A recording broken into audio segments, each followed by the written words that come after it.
it is. Hello, hello. Hello, everyone. Wait, go back to the starting screen. We need a musical start. No, we don't. Darkness imprisoning me. We already did that one. It doesn't work. Is that the only song you know? You just watched Wicked. There's songs in that? It's a musical. So I've heard. Welcome to a CC stream this time. Last week we did LL. No, last week we did Armory Deck. Yes. So I basically took the Rhinar some cards from the Armory Deck and kind of like made Rhinar in CC. Heads up, there's not a lot of changes. I basically took Eugene C's list and made some changes. Like I'm not as good as Eugene, so I removed the Nimblisms and the Nimbies. Rhinar playing Nimby and Nimblism? It's a one Nimby, one Nimblism. What the I was like, fuck? I don't know what Eugene's cooking. I cannot do this. So wrong. So then I just basically added the blue sixes, the new ones from the Armory Deck, whatever they're called. And then I also, Alpha Instinct, that's what it's called. So I added this, 3 of those. And then I swapped out, just for fun, just to test it out, I swapped out the Barragings, the blue ones, for this blue Smell Fear. Smell Fear, spooky. I've played against that in Sage on Talishar. Yeah. And that card's nasty. So I don't know which one is better, but we'll see.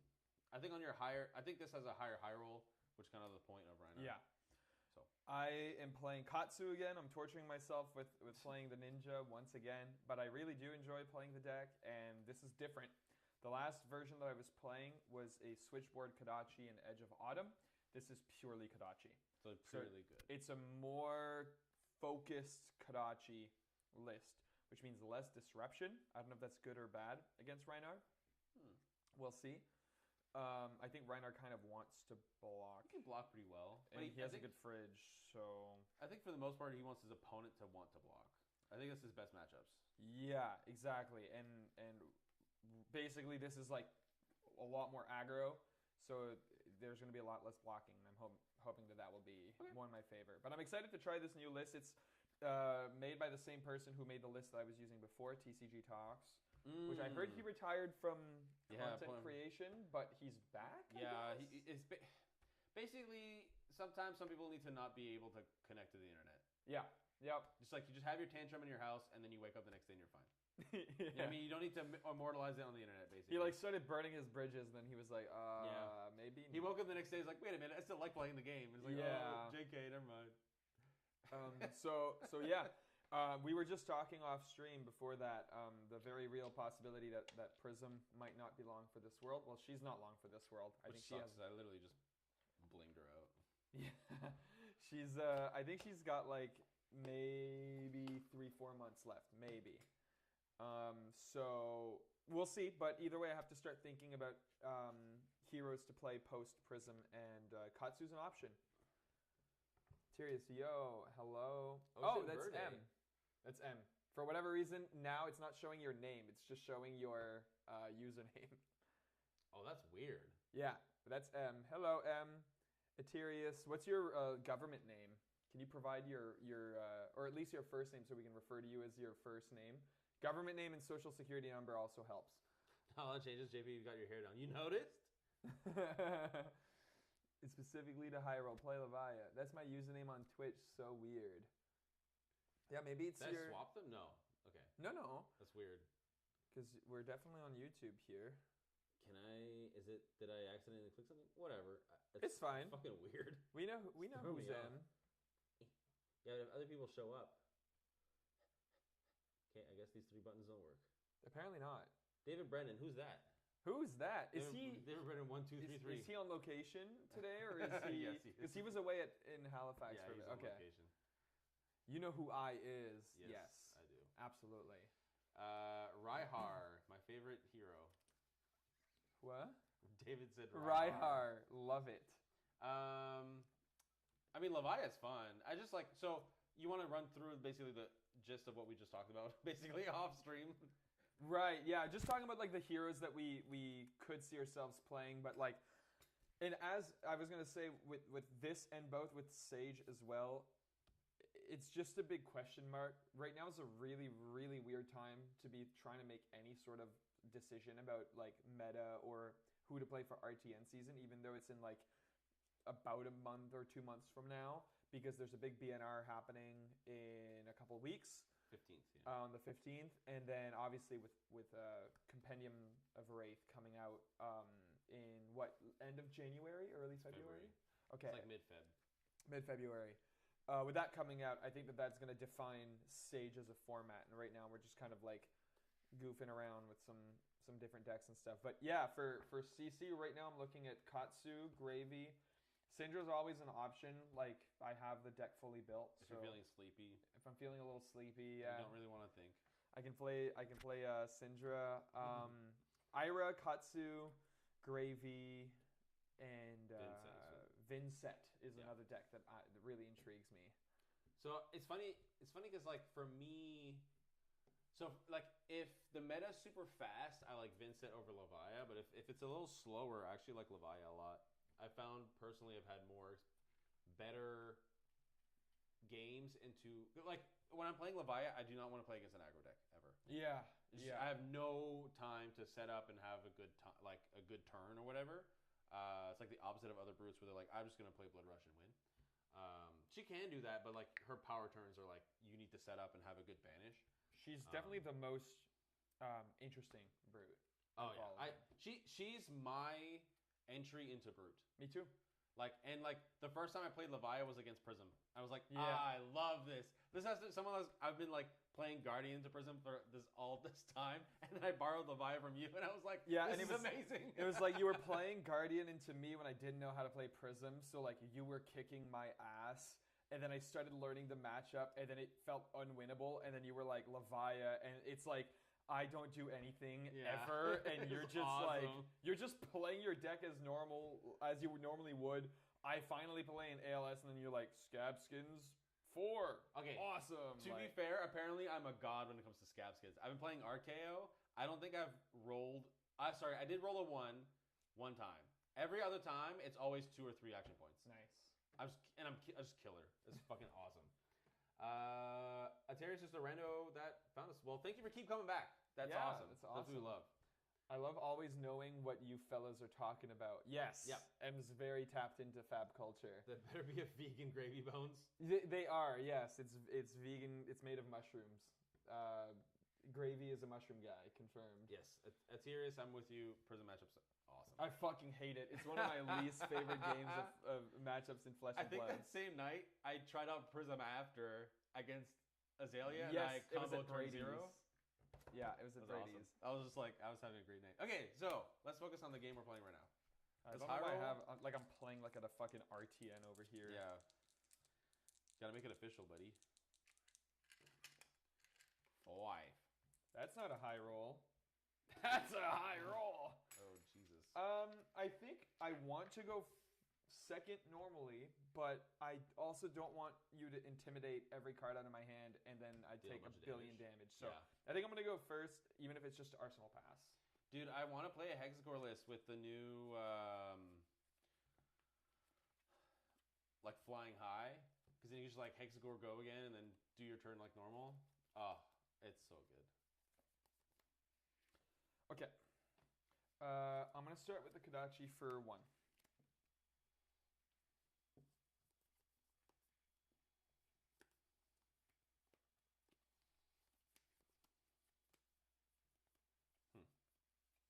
I'll say no blocks. Okay. Kodachi for 1. Yep. Then take the tempo for 5. On hit, I banish the top card of my deck. If it's an attack action card, I can play it until the end of my next turn. Does not have go again? No. And I'm out of resources. Block 6. Send y'all my list.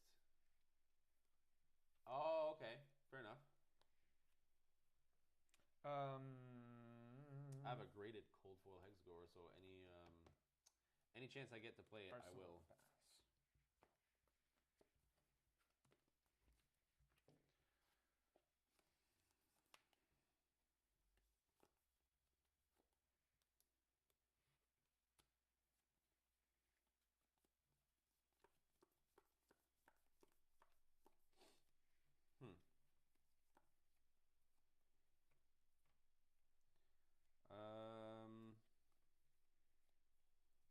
play Smashback.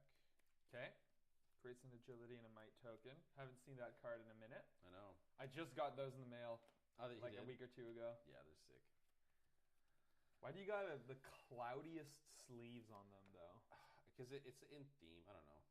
It's cloudy. Maybe I should just, yeah. It's just for this. Yeah, no, it's not worth it. Yeah, maybe you're right. It looks like it's just the dirtiest sleeve of all time. Maybe it is just dirty also. It's possible. Maybe I'll lick all my sleeves. Oh.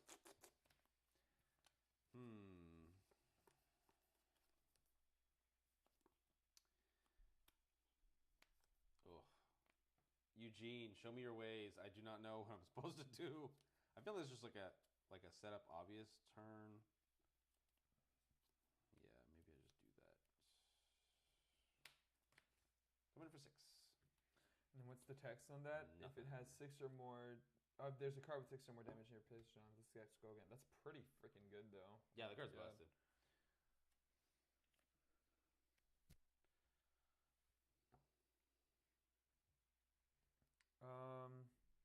I'll block 6. Okay, Arsenal pass.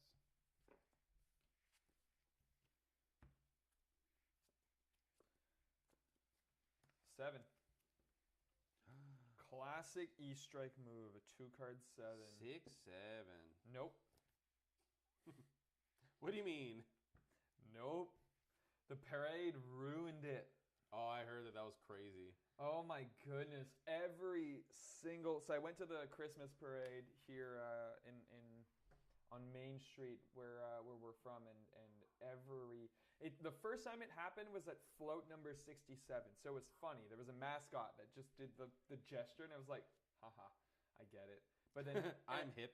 Then there was like float number 54, and there were people just being like 6-7, and like I was like, you're not number 6-7. Yeah. You don't have any right. I'll say no blocks. Take 7? Yeah. Okay. 3 and 4. All right, so these both pop. Spooky. I will. Wait, that was you? Yes. I Oh, saw you were the there last post. week. Oh my God, that was you? Yes, you weren't there last week. You're a lunatic. You deserve to go to jail. I found your Twitter post and shared that in our local Discord. Oh my God. That's why Nick is freaking out. I can't believe you. I can't believe you. That is hilarious. You ripped a cold foil. Discard, intimidate from this. You discarded a mighty, wind up to make a might? Yeah. 1-4. This one. I hope your loved ones called a wellness check on you, by the way. I also have a resource. Oh no, it's agility. Whoops. Oh, my turn's much worse than I thought.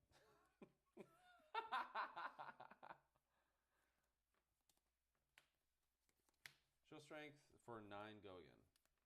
And this gets -1 for each card with 6 or more defending it, which let's be real, there's not a lot in this deck. Yeah. I'm not necessarily that scared of that. So go. 9 go again. Yep.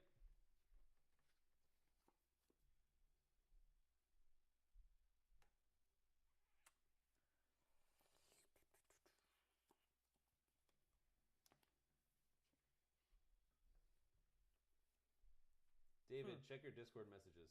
It's Mitchell. Your wife was there with you. Oh my God. How much do cold Oh, foils? fuck. Right. Thank you, Mitchell. Last week, the volume was incredibly low and nobody said anything. And now the camera's fucked? What the hell? Oh no. Oh no, and this is falling. It's all coming apart. We're gone for... Nick, you're my bad luck charm. Apparently. Okay, so now hopefully the volume is much better. Here, I'll even turn it up even more. Look at that. 1, 2 testing. Yeah, we're not even close to clipping. Yeah, we're good. It's maxed right now, so we're good. Yeah, I looked at the replay last week, and like I couldn't hear anything. I was like, nobody said anything the entire stream. Oh. Well, you can see this, so you can continue your turn. Yeah, I'll block 3 here and take 6. Boop. Boop. Have that while I finish my turn, so I can concentrate. So you have 2 cards and 1 intimidated. Yeah, might as well. I thought I had one more resource I could swing with Claw. Is swinging with Claw better here? No. Swing big. Oof. For 8. Yep. Big turn. Let's go. Lots of damage. That's what I'm talking about. All right, while you do your turn, I will try to fix this stuff. Oh, God damn it.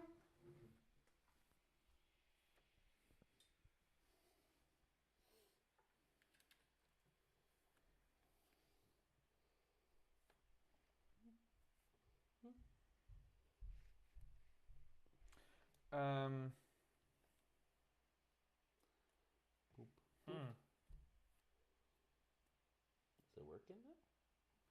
I think so. Okay, we're back. I'll do it like this.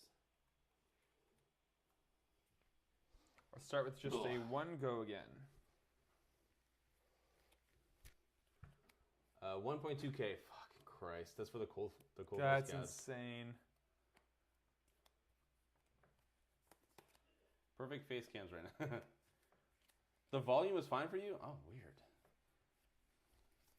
You must listen to things very loudly then, because I was looking at my laptop and I was like, I can't hear shit. Well, actually, it's funny because I was listening to the stream from last week, like not live, the VOD after, with M when we were working, and I was saying the same thing. I was like my volume's cranked. I don't know if it's just that like we need to add a compressor or something. Like I don't know. No, it's just like you saw how low that bar was, right? Yeah. No blocks. Okay. I have Passer. 2 floating here. Descendant Gustwave for 2. Go again. On hit Katsu. Block 2. Okay, and then 4. No text.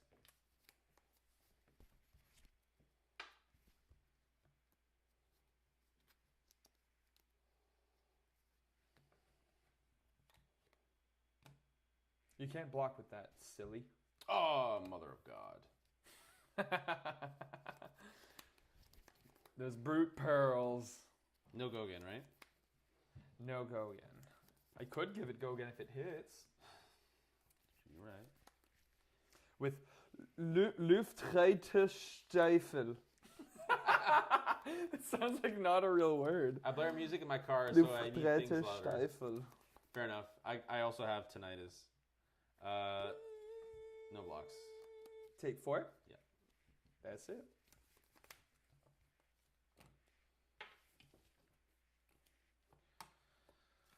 All right.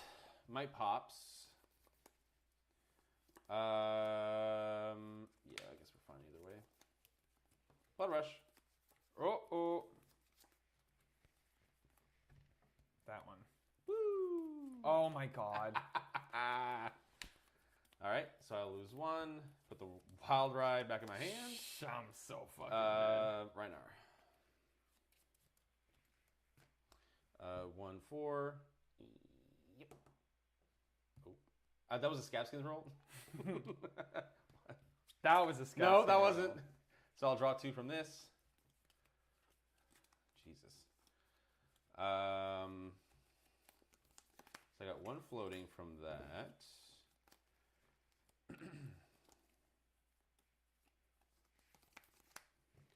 Yeah, I might as well crack Savage Sash. Uh-oh.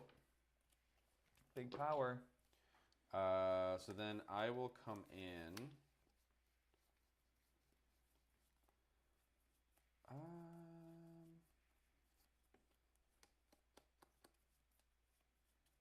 Yeah. The wild ride. Don't you draw and then? Yeah, draw and then discard. Oh, okay. In that case, I will discard this to intimidate and make an agility. 1, 2, 3, 4, 5, 6. That one. And then yeah, so wild ride. I will draw.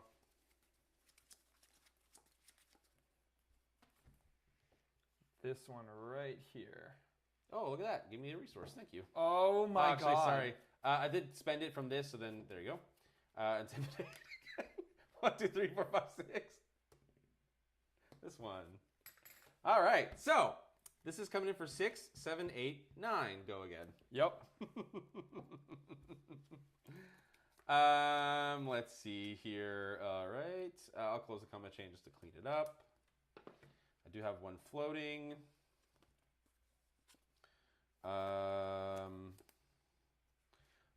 This is not relevant anymore. I will mandible claws for 5. Go again. 1, 2, 3, 4, 5. And then bear fangs.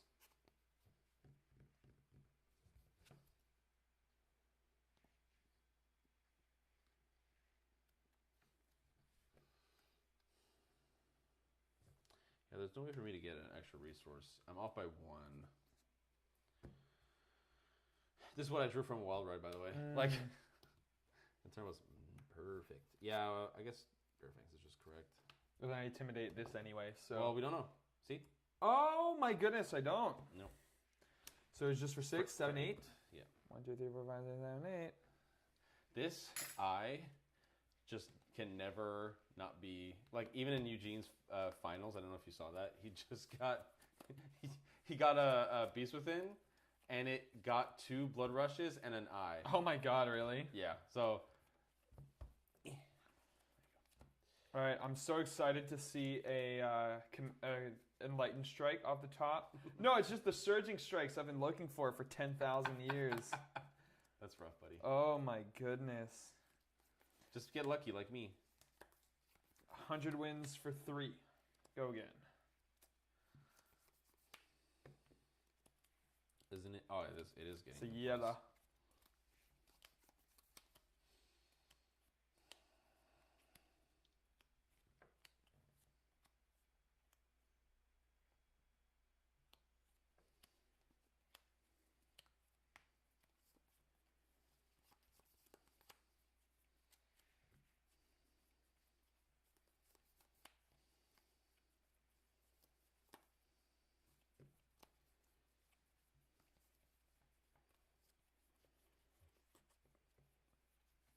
Block 3.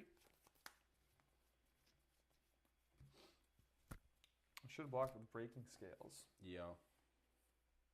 If you want, you can gain a life and block with it. Sure. And I'll pump it to But in 4. that case, I get to take back my blocks. Your what? I get to take back my blocks. Yes. Do you want to undo your blocks? No, I would just definitely block with this. Okay. So I got a Might. So you obviously take that back because you're clearly not popping it now. Right.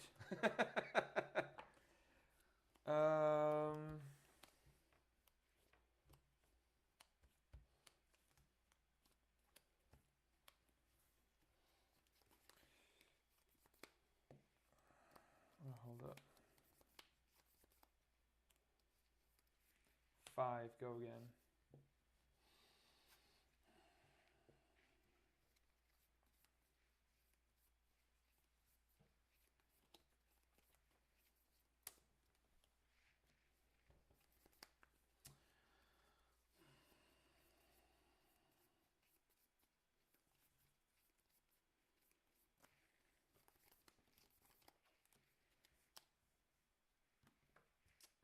I'll just take the card in your hand. Okay. Take 3. Mm-hmm. Thinking on Mask Trigger. Mm-hmm. I'm actually thinking on 2 triggers here.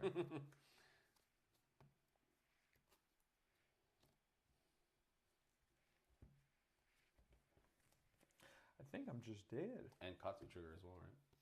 Yes. But you don't have any cards. I don't have any cards, so Katsu doesn't. The trigger comes and goes. Oh, that's crazy. I didn't see a single Surging Strike until... It's only been like a Ancestral turn Harmony. or 2 turns. Yeah, I guess this is To be turn fair. 3.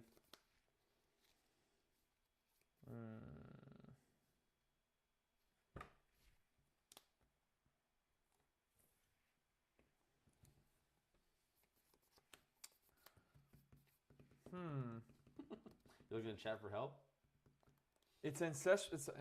It's an Ancestral Harmony turn, so I feel like, because if I get, Bonds. So that is true, but your Ancestral Harmony missed, so it is no longer an Ancestral Harmony turn. True, it's just a +1. Yeah, it's just like... Because right now it's given me 1, 2, and then no matter what, 3 value. So do I make it give me 4 value? Or more? Like, I feel like the mask is not about that, but also you're at 5 life. Yeah, that's exactly it. So maybe that's the problem. Yeah, I'm going to pop both. Cool. So that means that all your stuff gets go again? all of my stuff gets go again, and I get to search my deck for attack with 2 or less. Yeah, I've been slowly just like really enjoying Brute. It's like not a competitive season, so I'm like playing things a little bit more casually. And Brute is super fun when you just don't care about winning. Especially when you actually do end up winning. It feels great.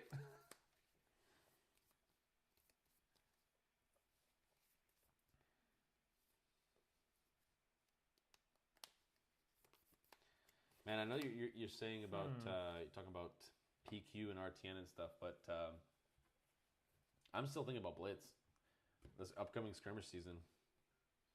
I have no idea. I know what I'm gonna play for one, but I don't know what I'm gonna play for the other.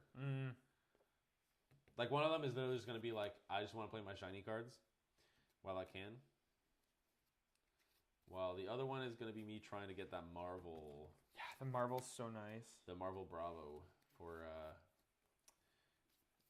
Sage. That's who I've been enjoying. That's what I have right here. Boop.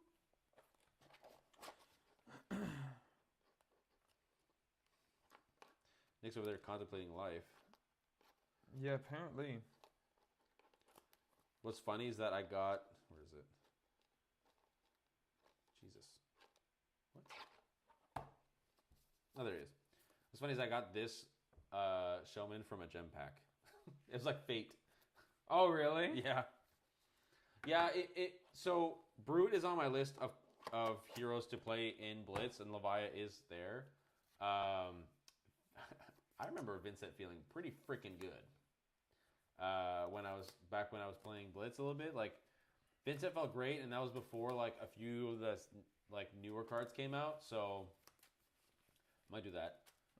Yeah, spoiler: my first hero I'm going to try out is Blaze, because I have the cold foil Blaze, and also I have a gold foil Talismanic Lens, and I'm never playing that equipment in any other deck. So might as well play it now. How'd you get the gold foil? I got it from Alex. And not because you always had the Oasis of 2-3 games. Yeah, that was pretty hilarious. I was playing against Mitchell in Sage, and I was playing the new Bravo. That was just, I was literally doing 10 dominate every single turn. It was stupid. But he was playing Icelander, and every time he would have any tall arcane, I would just have the Oasis or the Take It on the Chin, or you know what I mean? Like, God. I was like just crushing him. Also, I forgot that Mask isn't Bravo. I can't get bonds, so this is just a whiff turn. Isn't Bravo? Isn't Bravo? What did you say? Mask is not Katsu trigger. Oh, so I was gonna get bonds, but you can't. Yeah, it's 2 or less. Do you want to take it back? Sorry, actually no. No, it's. I mean, I looked at my deck. It's too late. I'm already dead. Okay. 5 go again. Might as well just save some life here, I guess, because I know you kind of like went off. So I'll block 2, take 3. Yep. And then 5 go again. I'll name this card is called Spinal Crush. Cool. 1, 2, 3, 4, 5. That's my turn. I'm going to take this card to you. Intimidated and Arsenal. Do you feel intimidated by my deck? Very. Boom, boom. Might and agility pop. I will come in with this card and discard my last card to intimidate you. Brutal. 1, 4.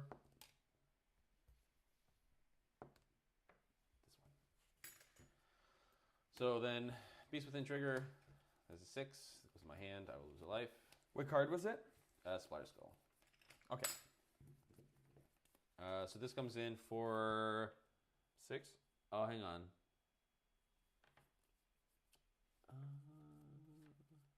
Yes. Okay. So discard first. Sometimes I misremember which one this is. So discard random card. When you attack, if it's a card, draw a card. Sick. That's for 7 actually, right? Because of the might. Yes. So 7. Go again. Wait, you just drew 2 cards now. Just One now. from Beast Within. One from Oh, Invisibility. yes. I was double checking. I was like, I'm pretty sure there's text to this. Take 1. Okay, so then I have 1.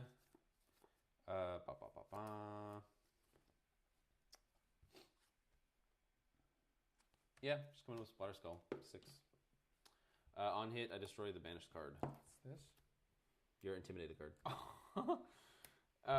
3. Yep. Destroyed. God, Rhinar feels insane right now. Like, especially when I don't draw a good card. That's true. Holy crap. Still no Surging Strikes, by the way. Like, well, yeah, oh you banished one off the top. Yeah, that's the only one. Yeah, and I shuffled my deck, too. Starter. But if you want to send my I'm just passing. That Bravo list, it would be sweet. Classic Mitchell. He's like, man, that deck's so stupid. Anyway, if you want to send me the list.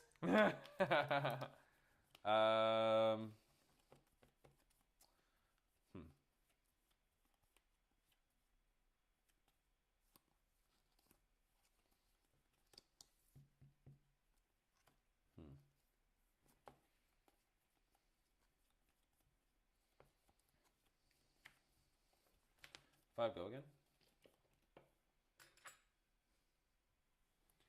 That's 3. So I got 1 float. Yeah. Block 6. Okay. Arsenal pass.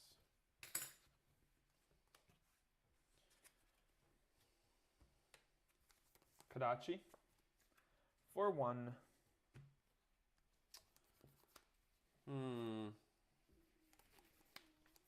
No blocks. Okay. Kadachi for 1. No blocks. Take the tempo for 5 on hit, banish the top card of my deck. If it's an action, I get to play it. Block 5. Okay, Arsenal. Have a reaction. Oh, I'm dead. Yeah, I only have 2 6s. Damn, what would I have banished? Okay, so let's see how many hands was I... When would I... Nope, yeah, no Wow. Surging Strike. No Surging Strike. Do you have them in your deck? I have 6 of them. What the fuck? Are you sure? Oh, look, 2 in one hand there. There they 2 are. in one hand. Holy moly. I feel like every time I play Katsu on stream, my luck is so unbelievably bad. I played at Armories and it's fine. Like the deck plays. Because you can cheat, nobody's looking. But oh my goodness, the luck that I have on stream it makes Katsu seem like probably one of the worst decks. I mean, he's not great, but like not that bad. Holy moly. And I did not play that super well. I misplayed the fuck out of a lot of those turns. But most of my hands were bricks that I can't even block anyway because you intimidate every card out of my hand. Yeah, I mean, that's the thing too. Like, I do not give you any time. Yeah. To, like, play your turn. Oop. Welcome to the chat room twice. Welcome to the chat room. Ow. Ow. What happened? Oh. Oh, the corner stabbed you? Yeah. Oh my god. You can see, like, it actually pierced the skin. Yep. Like, that's wild. Jesus. It's because the outer sleeves. Did I tell you what happened with my outer sleeves? No. So, I want to get inner sleeves, and I usually get KMCs. Yeah. And it's a Japanese brand. There's no English anywhere on the product. And then there was, like, literally, like, KMC here, and then KMC here. It's, like, the spot where the perfect fits are. And I was like, oh, this KMC is a smaller pack, and this other KMC sleeves are bigger. So I'm like, okay, they're more expensive, but it's literally clearly, like, a bigger package. So I was like, oh, there's more. Great. So I grabbed that one, whatever. And then I get home, and I get to the cards I want to, like, inner sleeve. And I put the card in, and it's super loose. And I'm like, what happened? And then I look at it, and I'm like, and I literally take my sleeve deck, and I, like, put one in, and, like, I bought outer sleeves. They're the best outer sleeves, though. They're so much better than Dragon Shield. I don't think so. I think so. I don't feel the difference. I feel like the Dragon Shield ones get so rotten so quick. Maybe, but there's only 60 of these in a package. Big no-no. Like, I literally have a sideboard that I did not double sleeve because the package only comes with 60. Right. So I'm like, Dragon Shield is just... Buy 2. There you go. They're cheaper than Dragon Shields. By like $2. Oh, really? Yeah. That's the thing. I was like, and then Dragon Shield has like the box, which is the one thing that I always like a lot about Dragon Shield. Like when I de-sleeve this, I'm gonna have to find a place for these outer sleeves. True. But anyway, I felt like an idiot. Stupid. All that to say, I felt like a big dummy. Stupid. So who's going first? Are we rolling off again, or No, you get to choose. I'll go first again. Okay. I'm scared that you'll take out 20 health right off the bat. Rhinar can do that. You intimidated 3 out of the. You should have intimidated 4 cards, but you flipped Ivophidia. Well, I mean, it didn't matter at the end there because you weren't blocking with that last card. So intimidating a card you don't block with isn't really relevant. Right.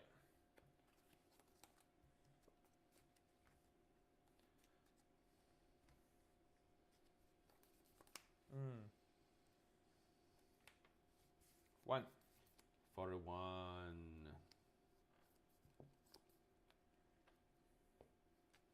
No blocks.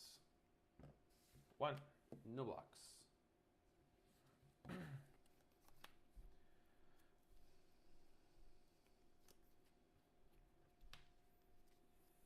What's with 4. This card always? I feel like it's always been like last game he had a Kadashi into Mugenshi. Take the tempo was the first. Oh right.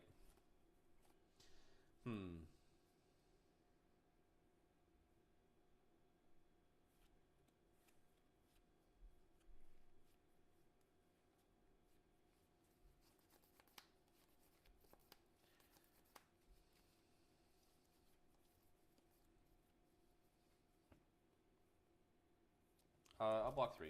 Take 1? Take 1? Yeah. Arsenal and pass. Okay.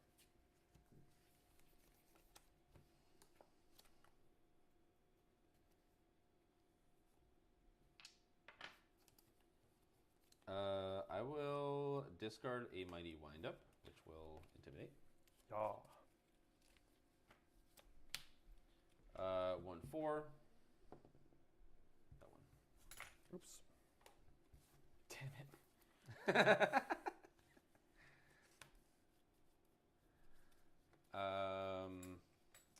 For 3, go again. I'll take 3.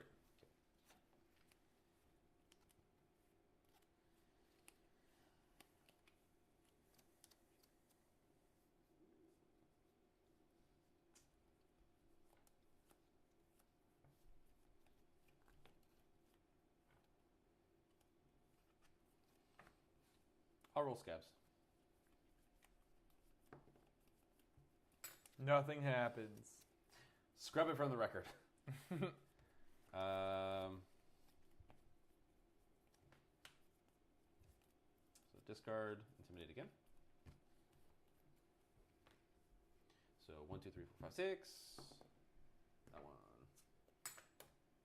That's for 6? No, I get to draw now. For 6? Yes. Oops. Okay. Arsenal pass.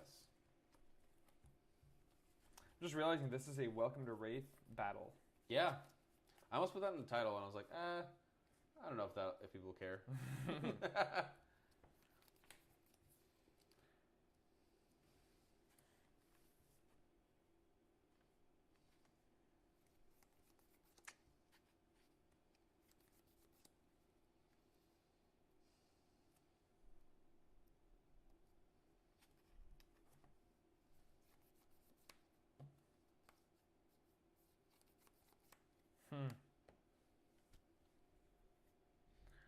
Need a drink? Should I get beer or whiskey?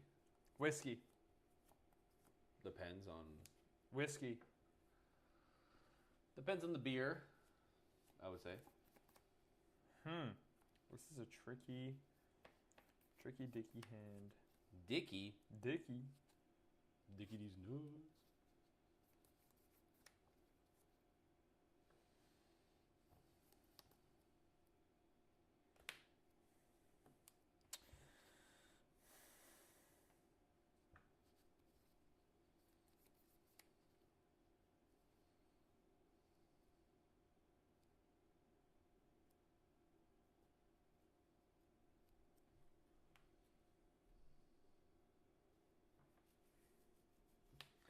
Three, go again.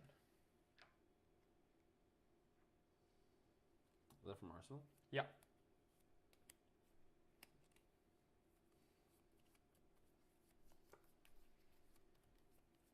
We got more whiskey cheers.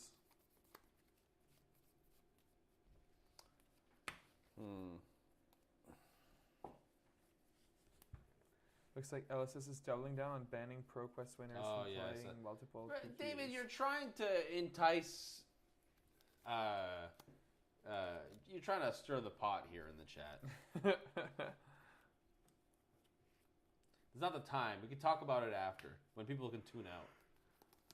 Keep a nice bit of whiskey in the house. Oh, sorry for yawning. You better be. Block 3. Okay. 2. 2 cards left. Yep. Block 2.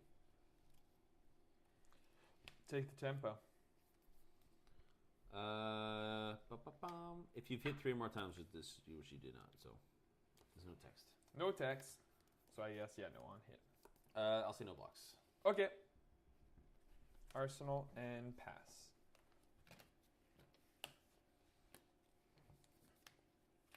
All right. Mike pops, and then I'll just send in a send packing. Just that, huh? For 7. So that gets Spanish face up. And you get it back if this does not hit. Face up. Face up. Face up. Oh, there's a Surging Strike.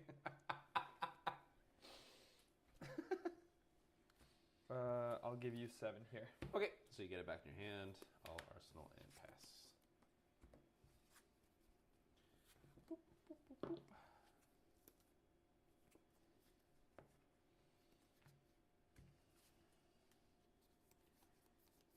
One. No blocks. Okay. I know there's a Surging Strike in there. 4. This can only pump combo cards, right? Yo. Okay.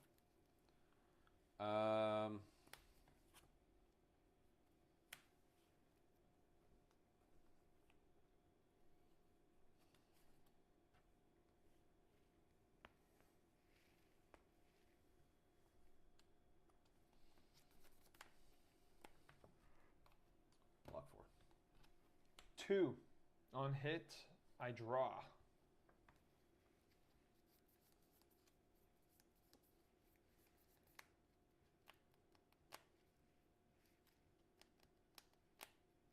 With go again.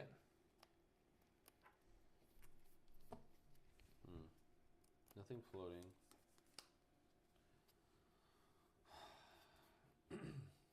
I'm at 31. I feel with no cards in hand, you can't trigger Katsu, so you'd literally just be triggering Mask. I guess you could make it so that you draw a card, then trigger Katsu, then trigger Mask. Yeah. You can get a Bonds. They have a Dishonor in there. I don't care about Dishonor. Actually, it might be relevant in Rhinar. But Dishonor doesn't work because you have to have Descendant. Oh, right. I thought it was just Gust Wave. Nope. It's specifically Descendant Descendant. Gust Wave. Yeah, you're right. So you still get Bonds. What do you get? You get maybe a Take the Tempo if you have a second one. No, I don't think. I think Bonds is specifically a card with combo, or is it just discard a card and grab one? You're right. It's whatever's here. Yeah. Yeah, I think you're right. It has to be combo. All right. I don't think I'm scared. No blocks. Okay, so I'll trigger Whelming to trigger first, and then Katsu second, and then that third, I guess. So draw, and I'll just pass. Got there. Sucker. All right. I feel like I'm doing a Eugene play here. Playing the odds. What the fuck is that? Search my deck for a card. Put it into your hand. Discard a card at random. Then shuffle your deck. If the discarded card is 6 or more, I gain 2 action points. Okay, so search your deck for a card, put it into your hand, discard a random card, then shuffle your deck. If the discarded card had 6 or more power, gain 2 action points. Okay.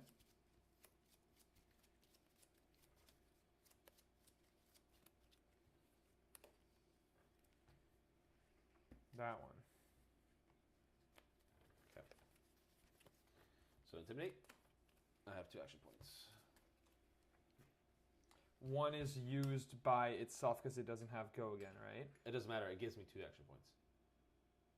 Right. So 1, 4. That one. Ah.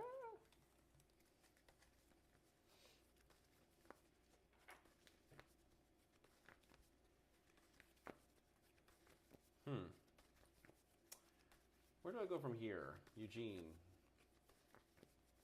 I feel like there's like... Are you reaching to him from above? Speaking to the clouds? You're good.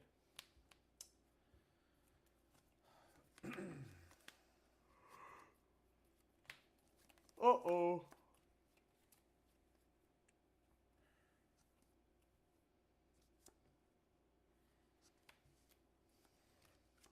Oh, interesting.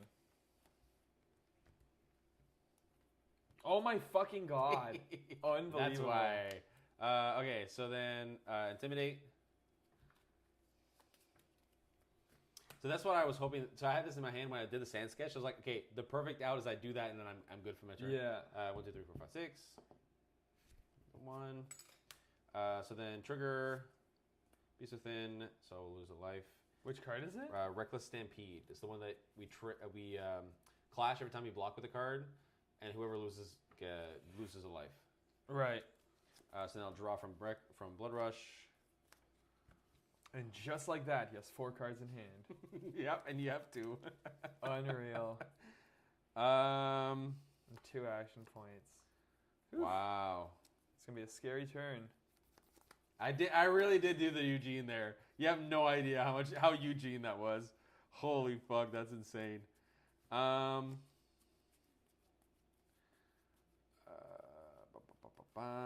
do I want to do this? Let's count the resources. 1, 2, 3, 4.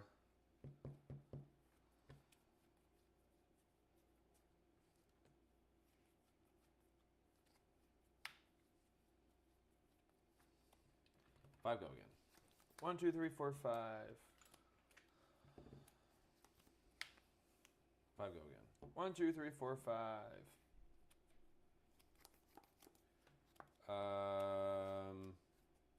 Yeah, this is definitely how I do this. Close. Crack. Savage Sash. Uh-oh. The card you know about coming for 9. No on hit if it's just if I block. Yeah, right? it's just if you block. 1, 2, 3, 4, 5, 6, 7, 8, 9. And then Bare Fangs. So Could be 10. Draw, discard. Boom. So Intimidate, 1 more card. Yeah, it's fine because I'm blocking. It's for 10. So it's for 8, 9, 10. Yep. Take 9. Fucking Christ. Well, I get to play my deck. No, because I have... Literally. These are my 2 draws from the Blood Rush, by the way. Unreal. I had a nothing but red hand. That's what I mean. Like, I was Eugening the shit out of that turn, dude. That's crazy. Whew. That was wild. So this is the card I also searched up my deck for. But then, like, the way it worked out, I was like, I don't need the actual action. I don't need to go again anymore because I got the action points. So right. I'm fine. Oh my god, this deck is unreal. Yeah, I might be playing this at the ProQuest or whatever the fuck. The upcoming Pro. Yeah, it's ProQuest, right? Yeah. Or is it RTN? No, it is ProQuest. Yeah, ProQuest Las Vegas. Surging Strike.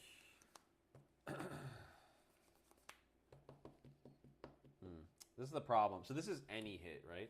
Any hit. Well, the first one technically. Yeah. So it doesn't trigger after.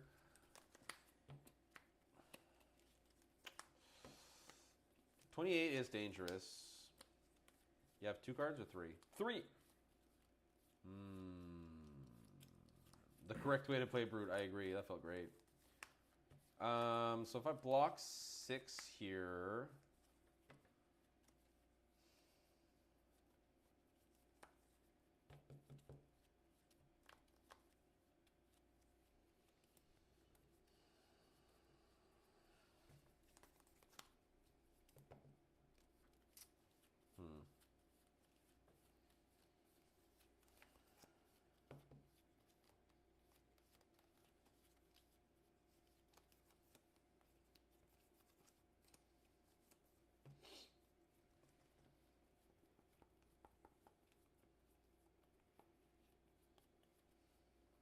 I'll block 6 and intimidate a card. I get a mite. 1, 2, 3, 4, 5, 6. There's one card that I don't want you to intimidate. That one? No, that's fine. Okay. Oh, that's so fucking lame, though. I should have popped Hardened Cross Wrap. That was my mistake. Yeah, I don't know why you... This is... Last game you didn't do that either, and I was like, I don't know why you don't. I can't play this deck. 4, go again on hit draw.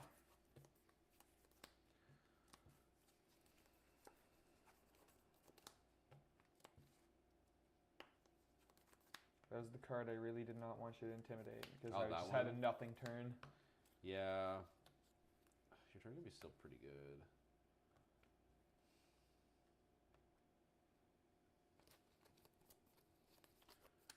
So that costs you... Bonds costs how much? With this, 0. Because I got the line. Gotcha, yeah. Okay.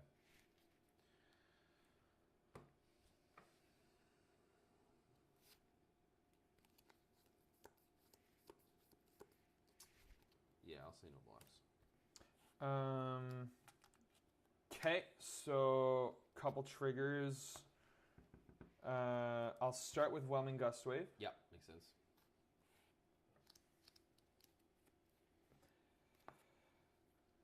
Then RTN, then PQ. Okay. RTN's in January? Oh, yeah, that makes sense. Then I'm going to trigger Mask of Pouncing Lynx, I think. Well, okay, I'll start with Katsu. I'll discard Ancestral Empowerment. Okay. And it's just a cost card that costs 0, right? A 0 cost, exactly. Well, this is a fake card, so I don't know if the rules are right, so...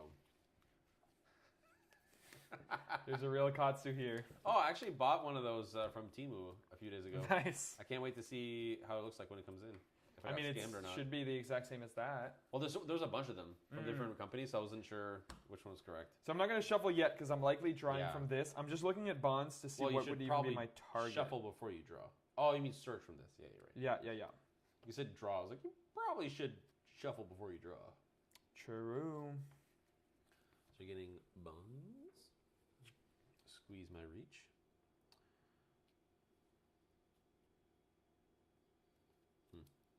Yeah, I will get bonds. So this is going to get banished here. So this is resolved. Then I'm going to crack Mask of Pouncing Lynx to get a yellow Descendant. Makes sense. So you swing with Descendant, swing bonds, get... I mean, there's a world where you get another Descendant and have another bonds in hand. Because otherwise you get a take the tempo if you have a second one. No, it's card with combo from my graveyard, so I can't take. Then you can get a Whelming Gust Wave. That doesn't work. Yeah, like I think the ceiling is Descendant to bonds to Descendant to bonds. There's another world where you have either a Lord of Wind or a Mugenshi, but you don't have the resources for it, so... Yeah, that's what my guess is. Oh, but you won't have the resources for... I'm not going to get Descendant, sorry. I'm going to get Retrace the Past.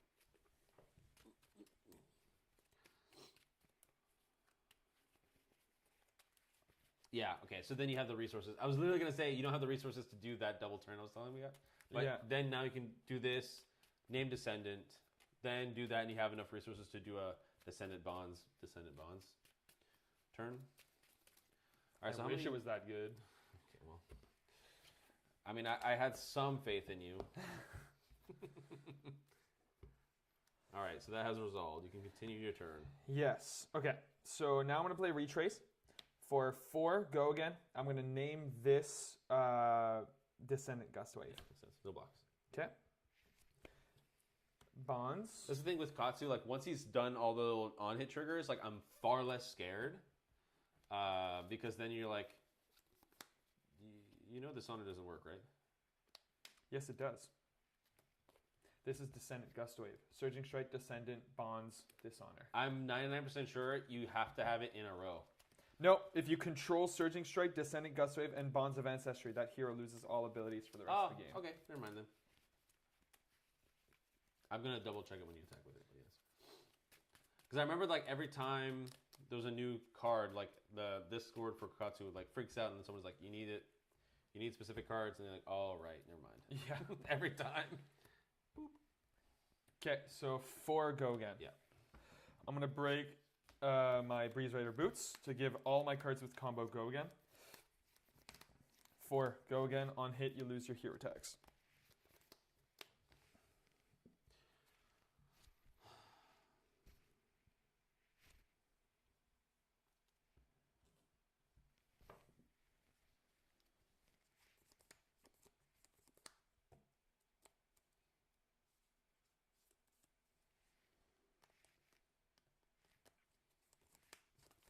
No blocks.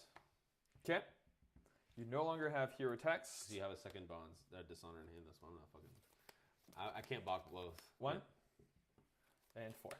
Oh damn it! I thought you had a second dishonor, like your third dishonor in hand. So I was like, blocking No. this out doesn't work. Oh yeah, it doesn't matter. I think I just kill you next turn anyway without my hero text. I'll block one just to save some life. Okay. Arsenal and pass. Yeah, basically like I think I'm good regardless. Without my hero text, I think the hero text would just guarantee it. But I can't both kill you and also have my hero text. So this is face down. Moit. Blood Rush. Oh. Ayoy. Got 2 floating. Blood Rush. Oh my god. That's crazy. 2 floating. So this is 3, 4, 5, 6, 7, 8. Go again. Take 2. 7 go again. Die. I told you. That's insane. This thing's unreal. Oh my god. It's just it. I don't know how I could have played that differently. I think I just like. Yeah, this deck is just like super fucking aggro when it wants to. Yeah, I guess it's more consistent than Katsu, because like I got a pop off turn. Yeah, because for me it's just like it's just like raw physical, and your like pop off turn can like not like I can pivot and go like I'm just gonna block out now. Yeah. But like you can't do that against Rhinar. Yeah. I don't know. I think I just needed a stronger. Actually, you know what's funny? I saw like natural Surging Strike Gust Wave hands at the start of the game with 0 cards in graveyard, and when I finally did, I had no 0 cost in hand. Oh, so you couldn't even activate Katsu. Exactly. So I couldn't have good turns with them. That's rough, buddy. Yup. That's rough. Well, Katsu's going back in the deck box for a while. So, who are you playing for RTN?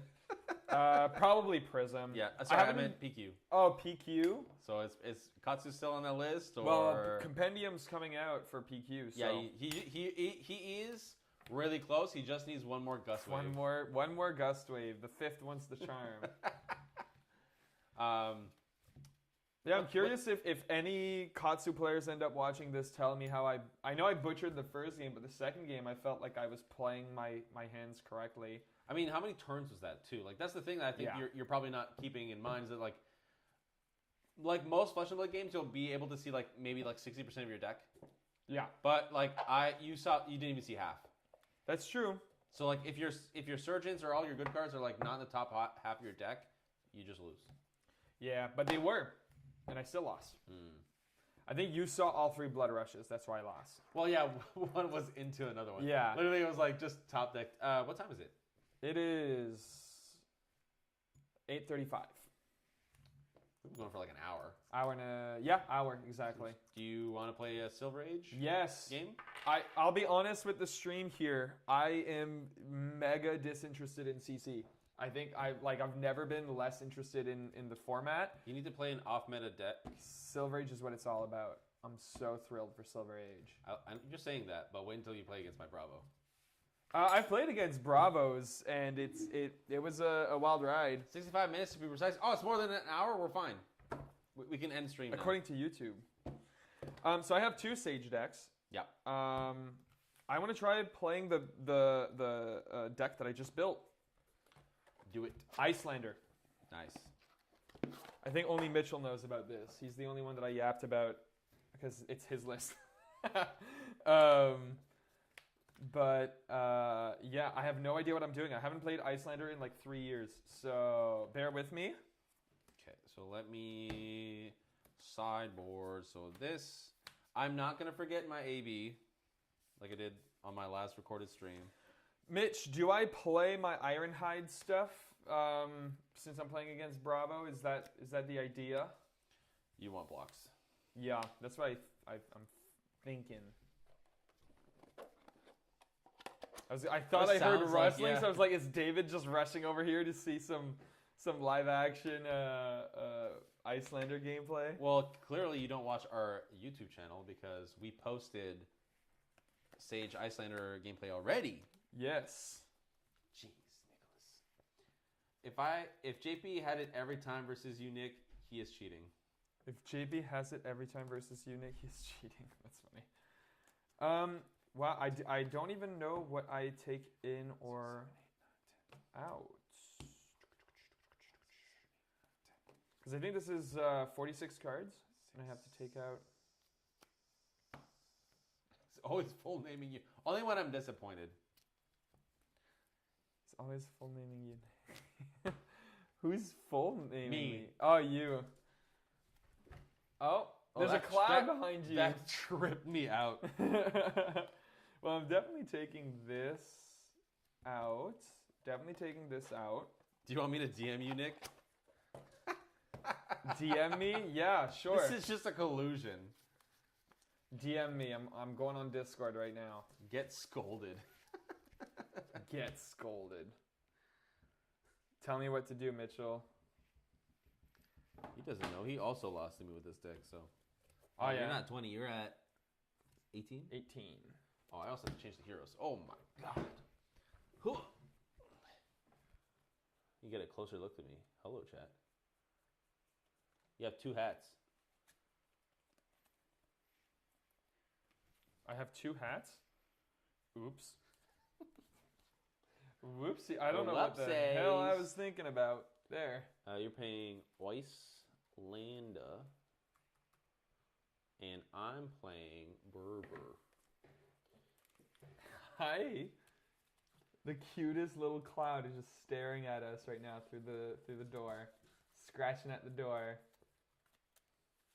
That won't do anything. Your claws aren't strong enough. Let me. 4, 5, 6, 7, 8, 9. Whoops. I'll move the camera so y'all can see. 1, 2, 4, 5, 6, 7. Is he still there? Oh. No. Not there anymore, unfortunately. Boo. Boo, David. Okay. Thank you, Mitchell. Okay, so I got one of those right. This is collusion. What is this? He has many talents and responsibilities. His skills are very in demand. Is there a baby? I miss him. I don't know if you've met this one, I don't think the cloud was here. No, not the White Cloud. You met Old Boy and Oliver Twist. Old Boy and Oliver Twist. Well, Oliver Twist and I always mess up his name. I keep saying Ferguson. Finnegan. It's Finnegan. I know it starts with an F. We're talking about little dogs, for the record. There's 3, yes. Little dogs. Little dogs. Little dogs. D-A-W-G dogs. Little dogs. I could never forget him. Finnegan. Dogs. Oh, I forgot the Z at the end there. Dogs. You're making David's dog sounds like a chain gang. They are. How do you think David gets all his TCG money? Exactly. He sends out his dogs to collect. They sound like a chain gang. Yeah, it's 3 palms too. Like they're the same. Yeah, you got the older one that like controls the other 2. He's the muscle because he's the top dog. Holy shit, yeah. Keep your feet inside your socks. Me and Nick our feet are like interlocked right now. The Yeah. entire time. The entire time. Would we? Because there's a. Yeah, I was gonna say there's a big middle section. Don't right? ruin The illusion. the illusion, Nicholas. Well, I can like reach. No, the bag's in the way. Never mind. Wow, that's our thing. Stop. How dare you? I thought I was special. He has to practice with someone. Exactly. Why do you think I'm so good at it? All right, let's high roll. That's what I'll fucking do to you. Oh. It's pretty good high roll there. I roll when it matters. Oh, shit. Oh, there's the brute 6. life. Oh! Should have been rolling scabs more often. It's so funny, me and Malik, when at the last Armory, we rolled, like, I think it was like a 3 or a 4. We both rolled the same thing. He rolls snake eyes, and I'm like, oof, and I roll 1 dice, it's a 1. And then he's like, come on, roll the other dice now. I'm like, okay, 1. That's what you get. He's like, oh god, I was going to find the closest redhead to me that when M isn't here. To hold dogs with. I sent you out to picnic. Yes, I saw it. Unless you sent another message. You want to go to a picnic? To a picnic. Well, Mitchell, your second message is not very helpful because I didn't win the die roll. Yes, I will go first. Boom. That's not what I want. Good luck and have fun. Good luck, have fun. Oh boy. Oh boy. Maybe no picnics in November. Brr. That's true. Very cold. You're running 83? Mm-hmm. Cool. I miss Waning Moon. From For 3 4. years ago.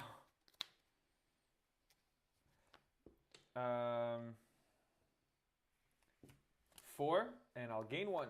Is that how that card works? Yup.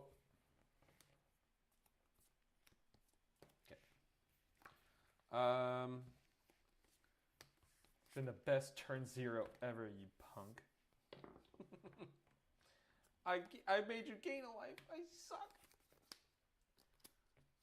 So lost the die roll eventually. Maybe no picnics in November. Brr. See, I was not paying attention to that part. Yeah. Not paying attention at all, it seems. Winter Spite. Discard unless I pay 1. Yup. That's a 0 cost. Got my little loony. Crucible. Mm-hmm. And JP with the scolding again. frosting for 2 arcane. AB2. Why am I doing that? Because you have 2 floating. That's very silly of me. So silly. Arsenal and Nick. pass. Did you like the TikTok I sent you? I'm so behind on your TikToks. You so got behind. a nice treasure in there. Okay, I'm looking forward to It's it. literally like, imagine waking up and being called Nick. Imagine being called Nick. You wake up and someone looks at you and immediately goes, Nick. Nick.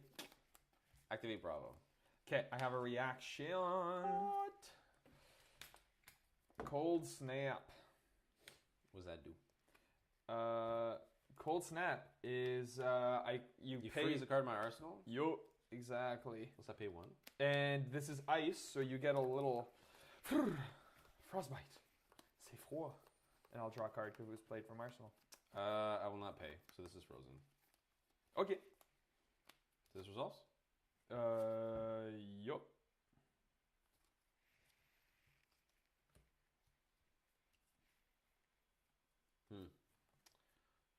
Actually, I will pay the 1. I realize I have equipment to pay for this frostbite.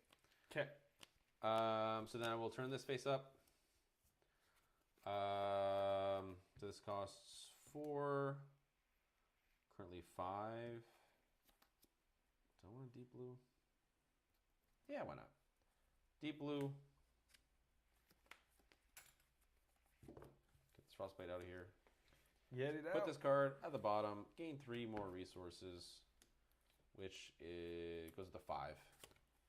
So then I'll come in for 8. Dominate. Crush effect is your first attack gets -2. I don't think that matters. I'll pay and then pass 2 reactions. Mm-hmm. Sigil of Permafrost. What the fuck is this?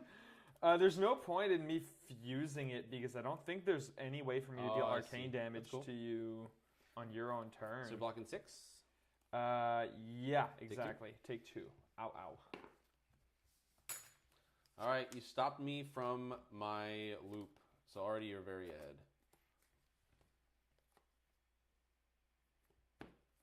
He did it for literally only 3 names, and Nick was one of them. Oh, you said that one Oh, too? yes, you did send it to me. Yes, I have seen it. I've seen it. I was so offended. That's hilarious. That's so funny. I'm just gonna Findle's Fighting Spirit. Gain a health here for 7.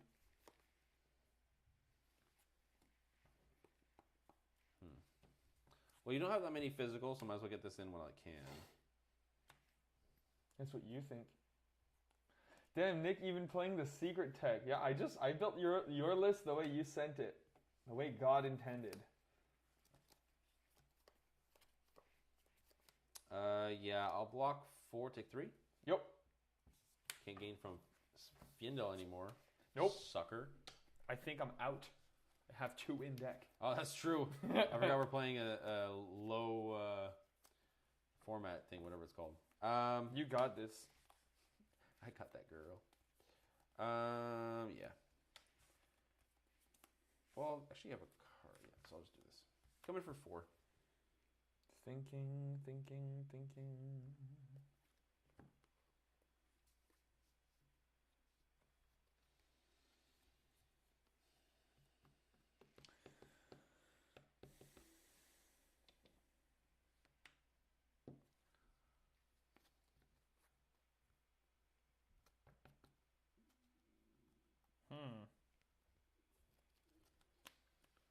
You got the pummel? You got the pummel, brother? I don't think I would waste it on a Titan's Fist when you're at 18. True.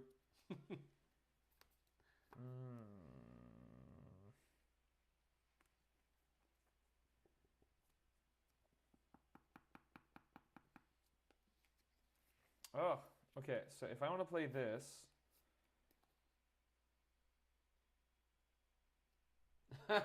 Liam, my favorite matchup. Katsu with Crucible versus Rhinar with Titan's Fist. I didn't up. You just missed it, Liam. I destroyed Nick hand over fist with Rhinar. No blocks. Okay. And so he was so upset we switched formats. Well, I'm assuming it was the best out of 3, and you demolished me both Yes. games. Yeah, and I was like, I don't feel like it's good content to just destroy him a 3rd time in a row. Let's do... Well, welcome, Liam. So yeah, you can go back and view the VOD and go back at those games because those were at least fun for me. Aether Ice Vein, fusing it. So 4 arcane, and if it hits you, you have to discard a card unless you pay 2. What happens if I Oasis it? That's pretty good. I'm going to... Oh, I should have Crucibled, because that would have Doesn't brought matter. A, B, and then... True. I'm going to Crucible, and then snap back, because I played another non-attack. A wizard non-attack, so... Yeah, dog. So that's for 4 arcane. I'll AB 2 of it. Okay, take 2. Arsenal and pass.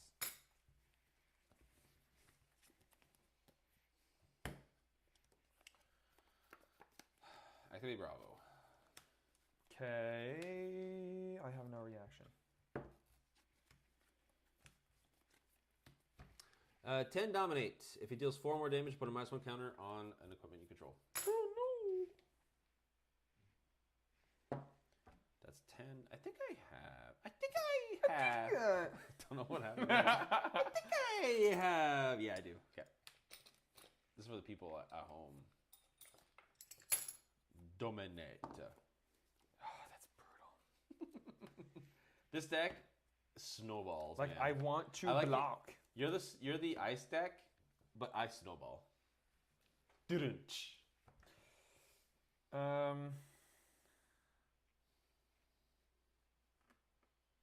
Yeah, I do feel like Sage has a dominate problem.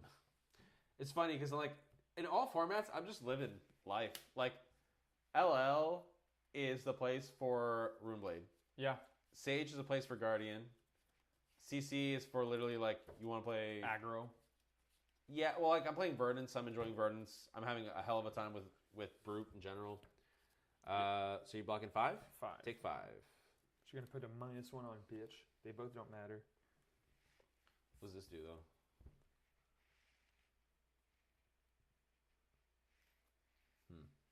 This one. Okay. In case I have something that destroys equipment with -1 counters, you know what I'm saying? Know what I'm saying? Know what I'm saying? Wounded Bull for 8.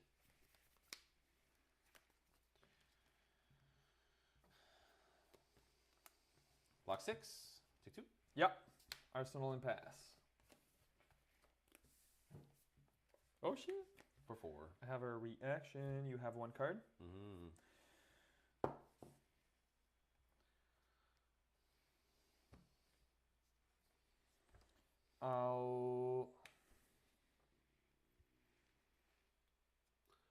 Though I think Nick will have a better time since he has a list with all the 4 blocks. I forgot.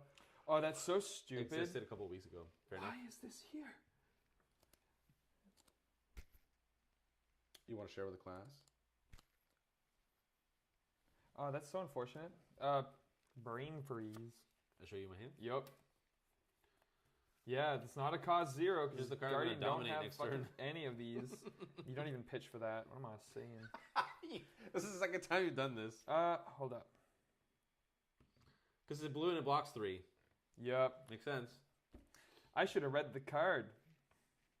I mean, I couldn't block. You're a TCG player. You don't read cards. I could not block, even if I wanted to.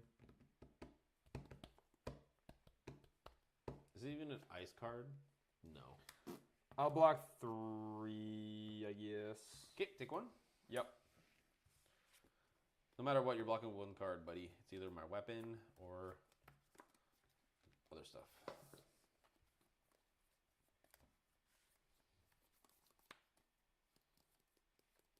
You can also check if he has the pummel. Yeah, sometimes like you know that it's not a pummel, so that's fair. Crucible. Yeah. And then Ice Bolt for 4. It's pretty good. No blocks. Okay. Arsenal and pass. Activate the I grab. have a reaction. Oh no!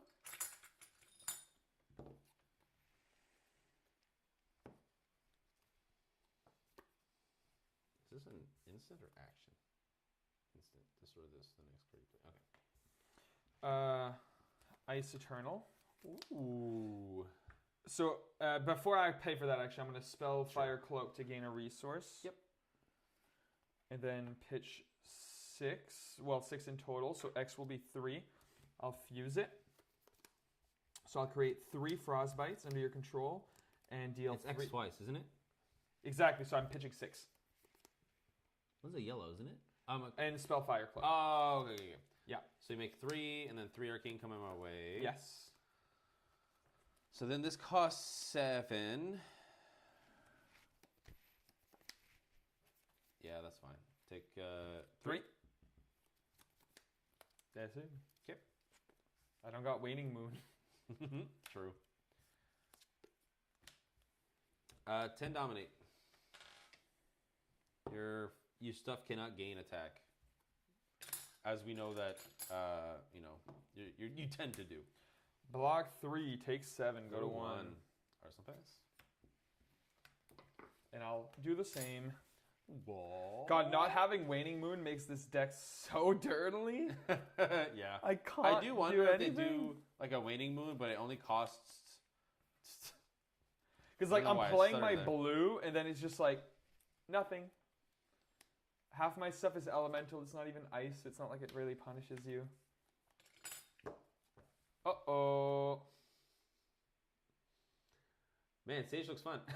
I'm having a blast. Tonight is my night. I'm just pummeling Nick over here. Rush. I don't know what happened. Oh, actually, let's see if I can refresh this. For some reason, I don't see usernames, which is weird. Yeah, it doesn't. I don't know why. But Rush, if you are a regular, we do not recognize you, unfortunately. But welcome if you're new. Block 9. You got the pummel? Yeah. I'm dead. Whee.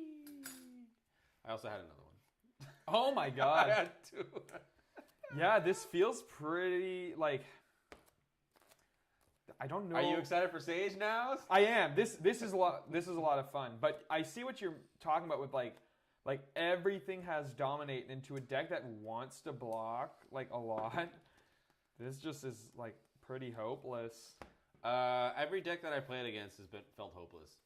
Let's try Dromai. Yeah, that's gonna be very hopeless. That's probably gonna not feel as hopeless, to be fair. You think so? Yeah, because me coming for dominate at your face is probably fine because you just like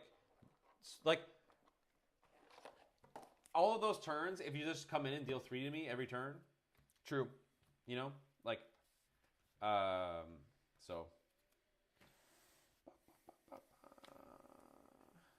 Let's see here. I found a cold foil of this. I forgot to change it. Now, I have a sledge. The new D-React from Penn will help. Yeah, it's true. Okay, hey, Alex.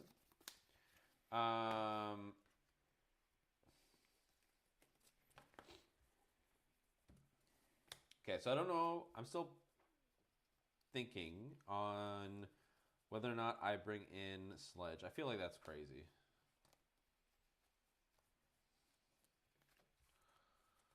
Hmm. 1, 2, 3, 4, 5, 6. 1, 2, 3, 4, 5, 6, 7. 6, 7? Whoa! I said the thing. But how will he deal 3 to you if you have most cards are 6s? So my deck doesn't always like want to pop. Like there's times where I'm like, I just want all the cards. But yeah, I guess that's also true. I didn't think of that. I totally forgot I had 6s. Did you? Whoopsies. Yeah, I guess I'll just do this. Just for the times where I'm like, I just want that fridge to block out any weird snatches, for example. The new D-React from Penn. I just realized, like, what is... So 1 for 5, D-React. For... Is it generic? No, it's ice. It is Or it's ice. elemental, sorry. It's elemental. There's 3 of them. Oh. 1 for each element. Oh, hell yeah. And it That's gets, awesome. you get... What is it? You get a embodiment of Earth if you pitched an Earth card. An embodiment of Lightning if you pitched a Lightning card. And I don't know what the ice one is. Like, my brain thinks it's Frostbite. I don't think so. I might be wrong. Wait. Oh, it is Frostbite. Oh, okay, it is. Okay. That's actually not bad. It can work around the pummels. Like, that's where I'm like, I do feel like they're probably going to try to implement some D-Reacts for each class specific. So instead of like the generics like Sink Below and Fate, they're going to basically give some kind of D-React-ish thing for each class. I'm thinking like Flick Flack, for example, kind of deal. That's what I'm guessing. 8, 9, 10, 1, 2, 3, 4, 5, 6, 7, 8, 9. I was watching the Runaways, and they brought up an idea that was like, oh, maybe they actually might do this. Was basically like downshifting some cards. Like, this makes a lot of sense. Oh, yeah, you're playing Dromai, sorry. Yeah. Like downshifting some cards, and I'm like, that'd be cool. So like some Majestics down to like rare. Yeah. Kind of like, because like when they did the swap from Arcane Rising to Crucible, every super rare got upshifted to Majestic. Mm-hmm. But I definitely feel like there's some of them could easily be downshifted to rare instead. Big time. So yeah, that's how. Make burn them all rare, please. Dude, they banned. Oh my god, they even banned the worst card against, or the best card against me. Let's go. Rake, yeah. Yeah. I forgot about that. That's crazy. Yeah, I have no idea if Dromai is an actual competitive Sage deck. I don't know. I feel like the maybe I'm wrong, but I feel like the banning of Rake was like preemptive. Rake is a big loss. Like it's a hole that needs to be filled somehow because you just can't spam dragons. You want Dromite to fill your hole. And the deck doesn't function without it. Function as well, I should say. Yeah, I mean, all of it is like I just gotta wait. Love the new 5. Bravo. He's so cool. I love him too. It's just like snowballing. I just get to like dominate every turn. Feels great. Is that what you rolled? No, I got a 5. So cool. You rolled a 6, right? Bonehead Barrier will be broken in Sage. I have no idea. Oh, is that? Wait, is that the one? I know what the art is. Is it the brute that's like? Yeah, it's like that guy. It's like fish-eyed lens, like he's like looking over the camera, being all cute. Cute? Yeah, he's like. Was he? Okay. He's just showing him cute. He's showing his teeth. Is this 40? It is. That's wild. Roll a 6-sided die that prevents the next X damage. Does it to your hero, where X is the number rolled. See, like if it said. I don't know what's happening with my mouth. I'm sorry. If it says something like, if you roll a 5 or a 6, double the damage prevented. Like you go from like 1 to 4, then it's like 10, 12. Maybe? That'd be fucking insane. It'd be fine. Like the amount of times you're just like, oh, I'm just going to, play a card and prevent 1 damage. True. Kind of garbage. Garbage. Okay, who's going first? Did you roll higher? I didn't check. Yeah, I'm gonna go first every time. Okay. Yeah, because I want a card in Arsenal. I did see that Aggro was playing. I think he was playing Bravo. I definitely saw that he's playing. He played some stage on stream. I'm trying to remember. It was Bravo. I feel like it was. It was like Bravo, and there was another deck. I think it was some Maroon Blade. My brain is fried. Regardless. Okay, Fofo. I'll block 3. Oh, that card's so good. Arsenal pass. I'll Glory Seeker. Pay 3. Seek that glory, Nicholas. Isn't there a better card than this? Is there another card that does this but better? I don't know. I'm crazy. I think the card I'm thinking of is Mystic only. It's a face down card that you can flip up, draw a card, and it blocks for 1. But I guess that wouldn't be good in this scenario. Oh, I see what you mean. Yeah. Don't listen to me, Nick. Why are you listening to you? No, why are you holding back stream? Come on, let's go. That reminds me of this video I saw.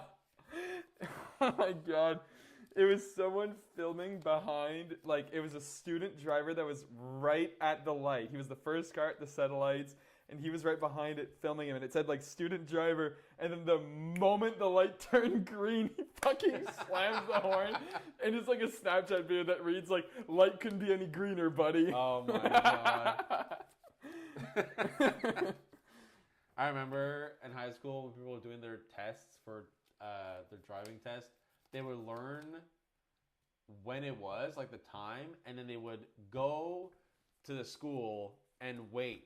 And when they would see them park out, they would just be on their ass and honking the entire time for the test. Jesus Christ. Man, we were assholes as kids. I'm going to play 2 dragons here. Oh, God. How dare. How dare you? I don't like doing this, though. These are 2 dragons that I don't want to see right off the bat. They're pretty good. So 3, go again, gain an action point. 4, go again.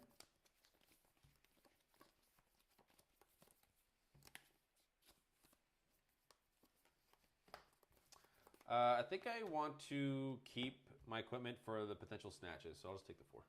Yep.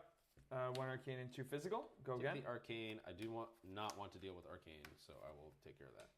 Arsenal and pass.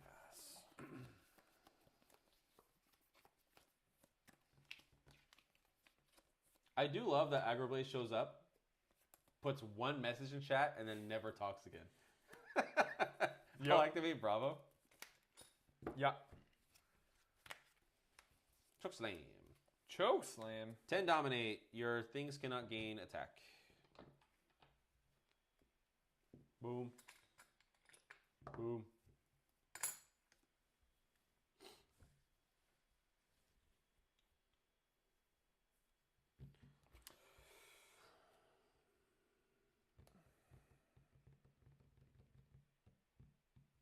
Why is your deck like falling out of your... I don't know. Just looking over like...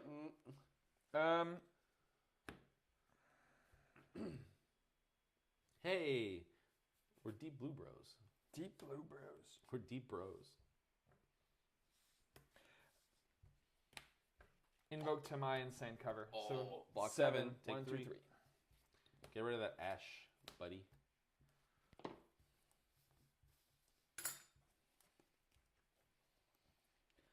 Let's reset a bit here. Ember Moss Centipede 2. If you pop it, I make another ash. It's coming for how much? 6.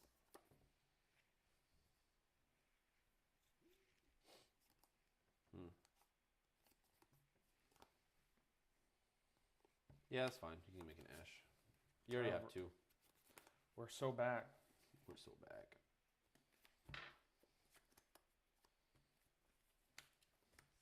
Bullet drop for 5. If it deals 4 damage, you put a card from your hand at the bottom.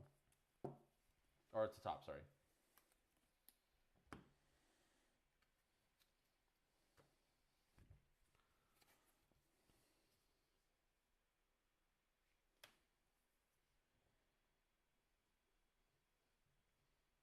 Oh, these hands have not been lining up.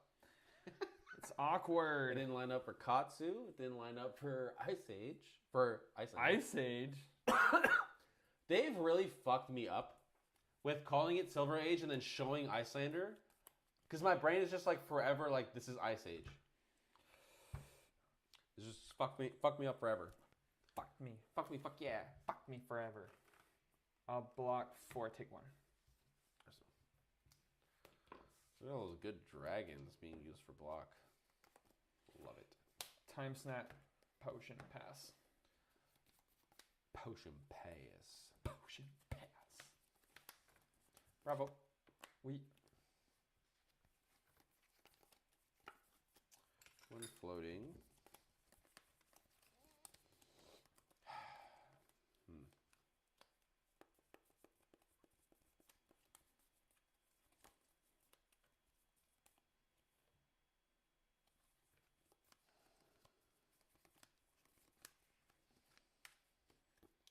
Ten dominate. -1 on equipment I control. Equipment you control. I guess that kind of matters because if you swing with hammer, I can get an extra block from that. Correct.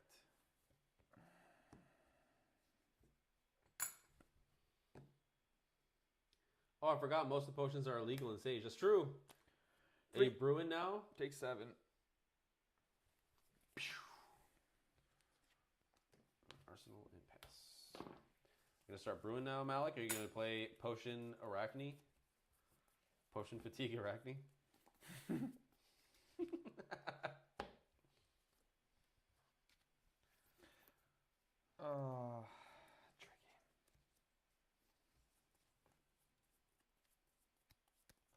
I'm gonna take the risk. Kyloria and Mirgai. Okay.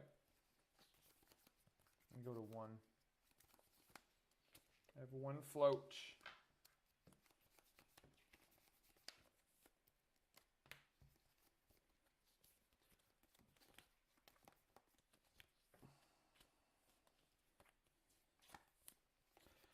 Four, go again. No Phantasm, right? No Phantasm. Block 4. You get a Quicken. Yay!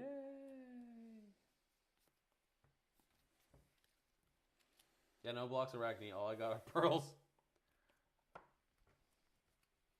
I do wonder, like, is Acilio even close to playable? I feel like that's a no. I'll Right? Arsenal and pass. No, this is stupid. 4, go again. What the fuck am I doing? You use 2 equipment, right?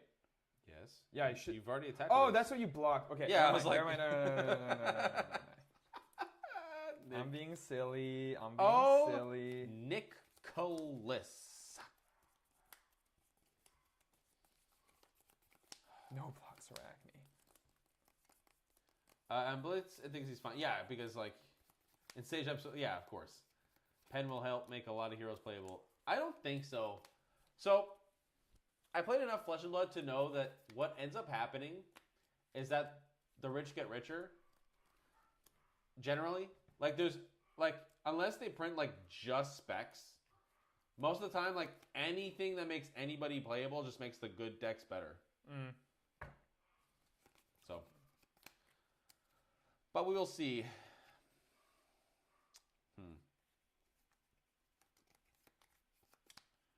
How do I want to do this?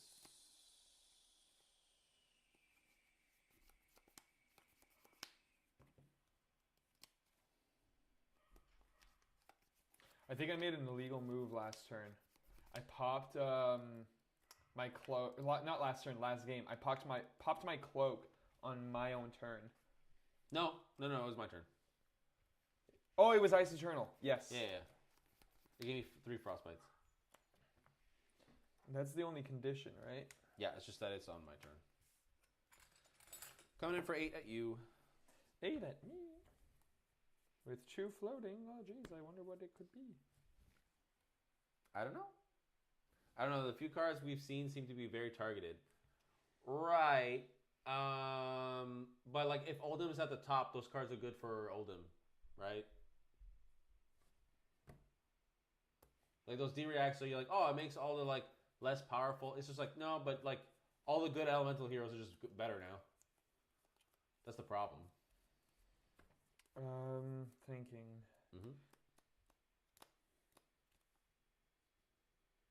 Like the Tekla cards are not legal in Sage, right? I'm talking about Sage specifically.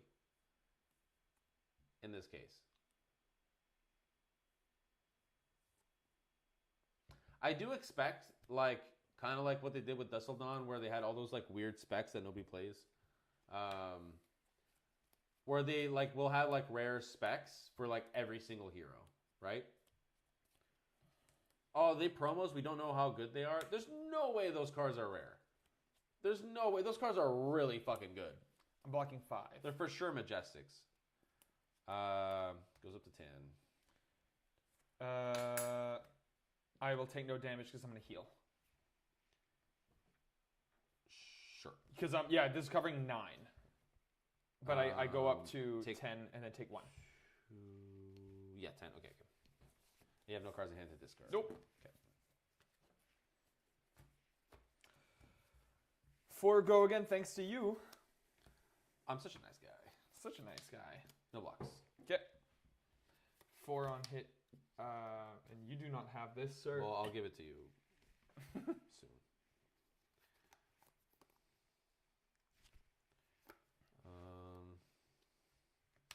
4. Okay. Over to you. Get this out of here. Get it out. Oh, I did a little nice spin. Yeah, a little spin. Spin action. Activate Bravo. Oh, boy. Chokeslam. 10 dominate. Take 7. Yep. Don't got a choice. Okay, Arsenal pass.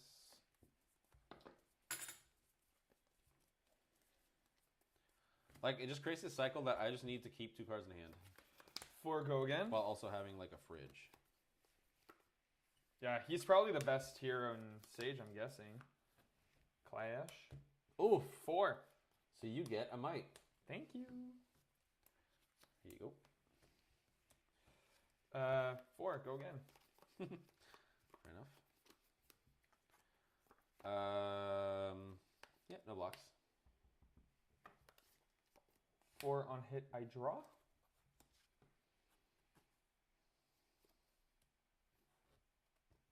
Block 4. 4 on hit, I draw. Oh, no. Didn't I destroy those boots? Am I crazy? Nope, you put a -1 on it.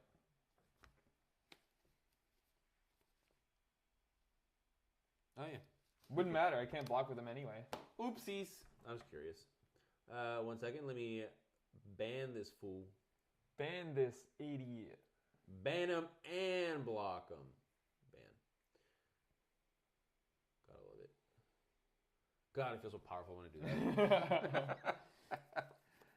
that. No blocks. Okay, take 4. I'll draw. I'll pop. Oh, this is an action, isn't it? Oops. Damn it. I should have done it before. I just saw what that card is too. Oh, and now I'm dead. That sucks. We don't know what's in my arsenal. Ooh, ooh, ooh, ooh, ooh. Activate the Bravo. We. Just imagine. 10 dominate. Oh, wait. There was a card there. Ah, fuck. That's what I was looking for. I'm dead. You literally would be dead regardless. If you had a 4 block and the ward 4, you'd still be dead. No, I can quell.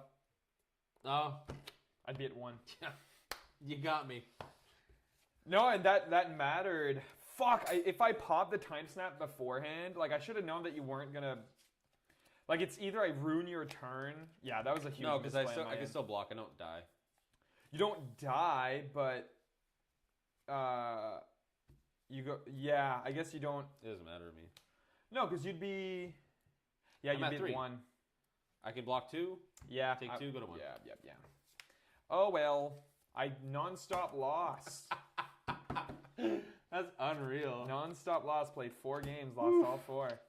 I mean, this is impossible matchup for Dromai because you think so? Yeah. Well, yeah. I don't have Rake. Like Rake is what Rake and Sink Below and like Fate Foreseen and all that is what makes me win this matchup, and I'm missing all of those cards. I also feel like if they do not print D-Reacts in this format, I would not be surprised if Bravo is one of the cards banned.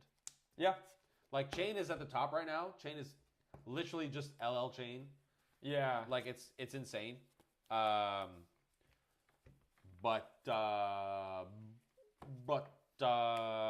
yeah, Bravo's gonna... I have not lost the game since I played Bravo. And this is, like, my own... Like, I know that this could be built even better. Right. This is my own brew. I literally went, play all the blues to have Crush, play all the good blue cards as well. I'm pretty sure I don't even need these. Yeah. Play Pummels, and that's it. Like, this is, like, I took maybe 15 minutes to build this deck, and it's, like, just crushing. Yeah, crushing. Literally and figuratively. Yeah. We didn't do a cold fall check. Oh, Ash, Dromai, Storm of Sandakai, Blade Beckner Boots. Nice. And I have these cold foil. They're with my LL stuff for whatever reason. LL, more like. LL. Buckler, Fist. I mean, this was cold foil, and that was on the board as well. And Surge. The Surge is spicy. Spicy. And after skirmish season, this bad boy. It's a Marvel, right? Yes. Yeah. Which is cold foil. That's true. That is true. Okay. All right, David, if you want to put in chat your thing that's going to set us off for like an hour of talking, go for it. I got to say, though, now's your time. If you look at what the Dromai game was, like, minus Rake, this feels exactly like Dromai did in Blitz or in CC. I can imagine, yeah. Like, Stage is it. I'm so here for it. There's just a couple, like, blatantly not being able to block. Because, again, it's funny, because this is the exact same problem that I had with Icelander. Because with Icelander, you want to block heavily. With Dromai, at a certain point, once I got a couple dragons, you're ignoring my dragons. All I want to do is just block everything and then make you regret your decisions. And I can't do that. Nope. Because I don't regret my decisions. And all of my cards, like, at a certain point, I don't want to play Yender Eyes. I don't want to play... Like, I had Mirgai and Kyloria. That's all I could ask for. Yes. Continue. Sorry, And I wasn't seeing any of the... Like, I think if I saw some of the Ravenous Rabbles and stuff like that a little earlier, it would have been nice. I didn't see any of my... Yeah, you didn't really have, like, the go-wide classic, like... Yeah. Attack, go again, play a dragon. Yep. It's, I don't know. I've been... Like, the Icelander game, I feel like... I don't really know how to pilot that deck. It Yeah. felt insanely clunky not having Waning Moon, and just actually feels like I wasn't actually doing anything at all. But like the 2 Katsu games and then the Dromai game, I feel like my draws were not great. The second Katsu game a little better, but this one, like the first Katsu game, was atrocious. I was saying LSS in the last few days put out a longer explanation on why they are continuing policy 1 win and out. They did? I didn't think it was that long. It was just like a tweet. Oh, I didn't even see that. They're basically doubling down on the whole, like, you win a PQ, you can't play anymore. Yeah, makes sense. Like that they would double down on that. Yeah. Because I don't even remember what the original problem was that they were even trying to address. Apparently, oh my god, I can go down this route. And that's why I was like, David, do not start me out with this because, like, it'll take me forever. I am apparently in the minority here. Apparently, everybody loves this change. Really? Yeah. Apparently, they did a poll that I didn't even know about that I didn't get. Right? It's like, I don't know anybody that got the poll, but whatever. I didn't get. I don't check my emails, mind you, but I didn't get a poll. It was like poll on how fun it was. I don't know. The concept of a poll and that it just anyway. Like, I'm just gonna parrot whatever the Runaways say. So just go look at that podcast. They do it way better. Pro teams showing up and scooping teammates. How is that different? So here's the like that still happens. It just happens later in the season. Happens later in the season. Because what happens is all the pros go to their PQs, whatever they can make it. They get to the finals and scoop. So they keep playing. So they're basically now getting second place prizing instead of first. I see. And then when they finally are like, okay, there's no more PQs I want to go to, I'm going to get my win now. Right. It definitely, like, I think ultimately it just feels bad. Like, it seems like it's targeting such a niche audience. Yeah. Like, if that's what they're trying to fix. Because, like, look at someone like, I believe Russell last ProQuest season won very early, I think. Yeah, the first one. Yeah. He's just, he can't go to any other ones. If he wants to go to Monster Comic Lounge, like, or in Halifax or whatever, like, you are just actually told you are no longer allowed to compete for this competitive season. And, like, for me, winning is obviously the end goal for a competitive game, but, like, it's not the reason why I'm playing the game. Like, the competitive seasons are what make the game fun. So if you're telling me that I'm spending months and months and months of time to be able to, like, really perform competitively, and then I happen to be lucky and good enough to win my first one, and then it's just like for the next month, you can't play anymore. Yeah. Competitively. Like, that sucks. Mm-hmm. It's like, this is almost like it reminds me a bit of like when Lexi was top of the meta and Azalea was really struggling to make it as a hero. She was finally starting to get there with outsider stuff. And then they were like, Bullseye Bracers is banned. And then it was like Lexi's were like, oh no, we're going to use a different arm piece that basically doesn't really hinder the deck all that much at all. Yeah, like, nothing changed. And then Azalea was just like, the deck is fucking unplayable now. Like, yeah. So it's like, I see who they're targeting here with a decision like that. It's just like, ultimately the real victims are like the real consequences of that is, you know, all the Azalea fans couldn't play Azalea that season anymore in any smart competitive way. And now people who are just like us. Yeah, but I would argue that wasn't the case regardless. Like, Lexi was clearly the best deck. Yeah. Like, Azalea wasn't beating Lexi. Right. But, like, just to make the analogy that, like, someone got hit for no reason. Like, I feel like this is just going to make most Flesh and Blood players who are not part of the, like, 5% of Fab players who are pro players, who are being, like, you know, predatory, I guess, to their competitive scenes, like, they're going to be the ones that ultimately are just going to not have a great time. Because, like, if you get to win your first one, well, sucks to be you. You can't travel around and do the legit reason why people play this game.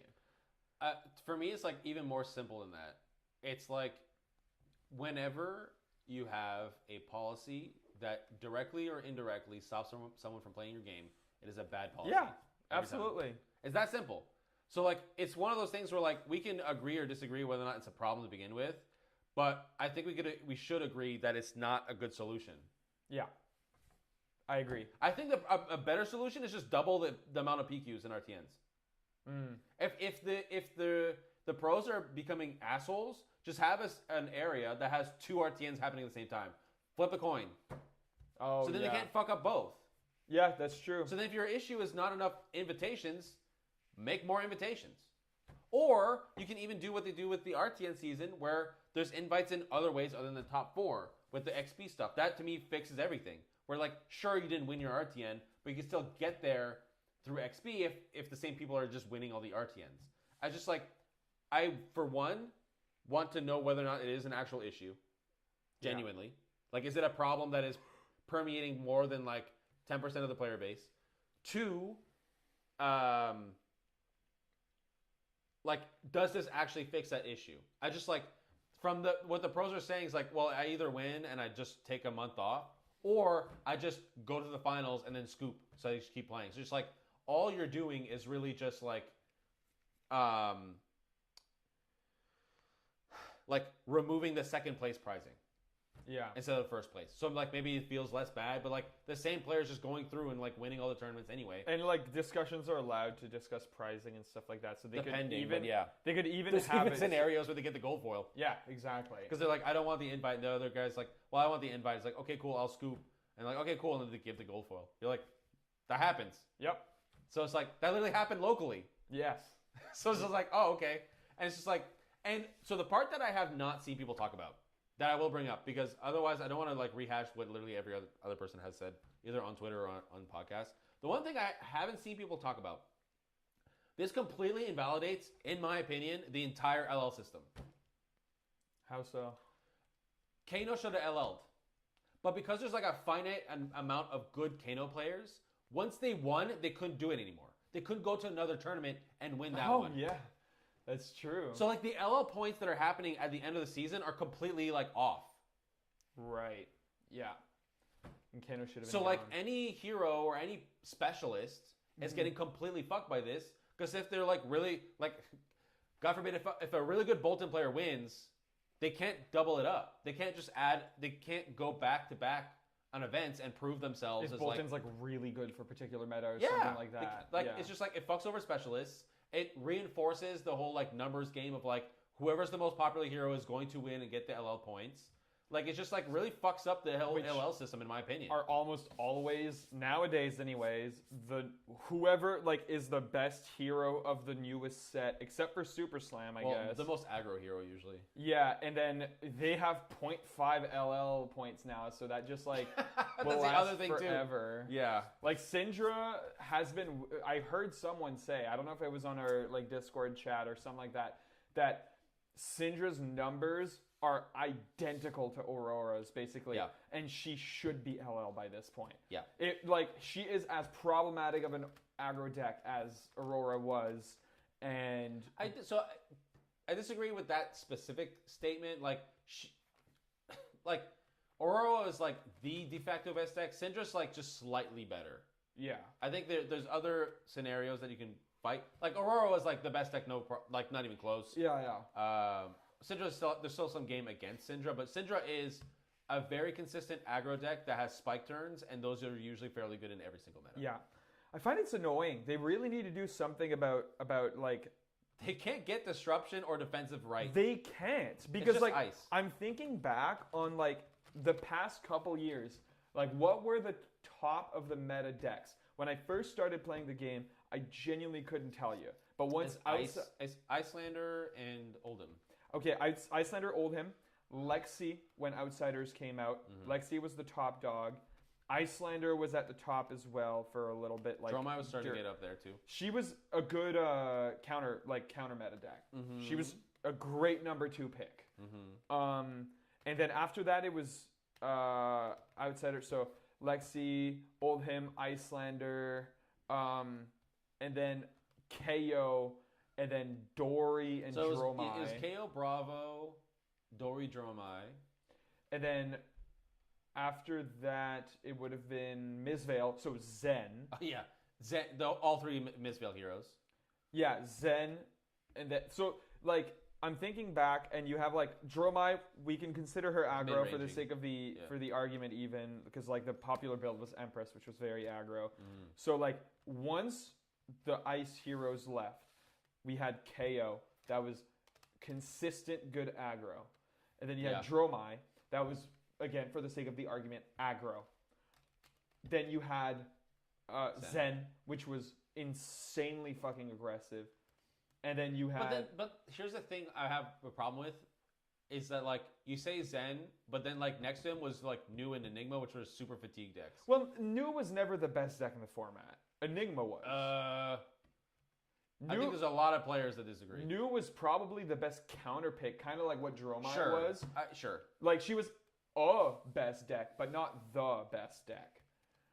Enigma... Yeah, I see what you mean. Okay, Zen was the best deck. Yes. Yeah. Zen, so... And then Rosetta came out. Yeah, Zen, and then you had Enigma, which was when they actually did control right, because the meta slowed the fuck down. When Enigma was like, CYB was around and everything, like, let's not even talk if that was fun or not. The meta was slow. It was actually, and funnily enough, the counter to that was insanely pokey aggro, which is when Aurora came in, and...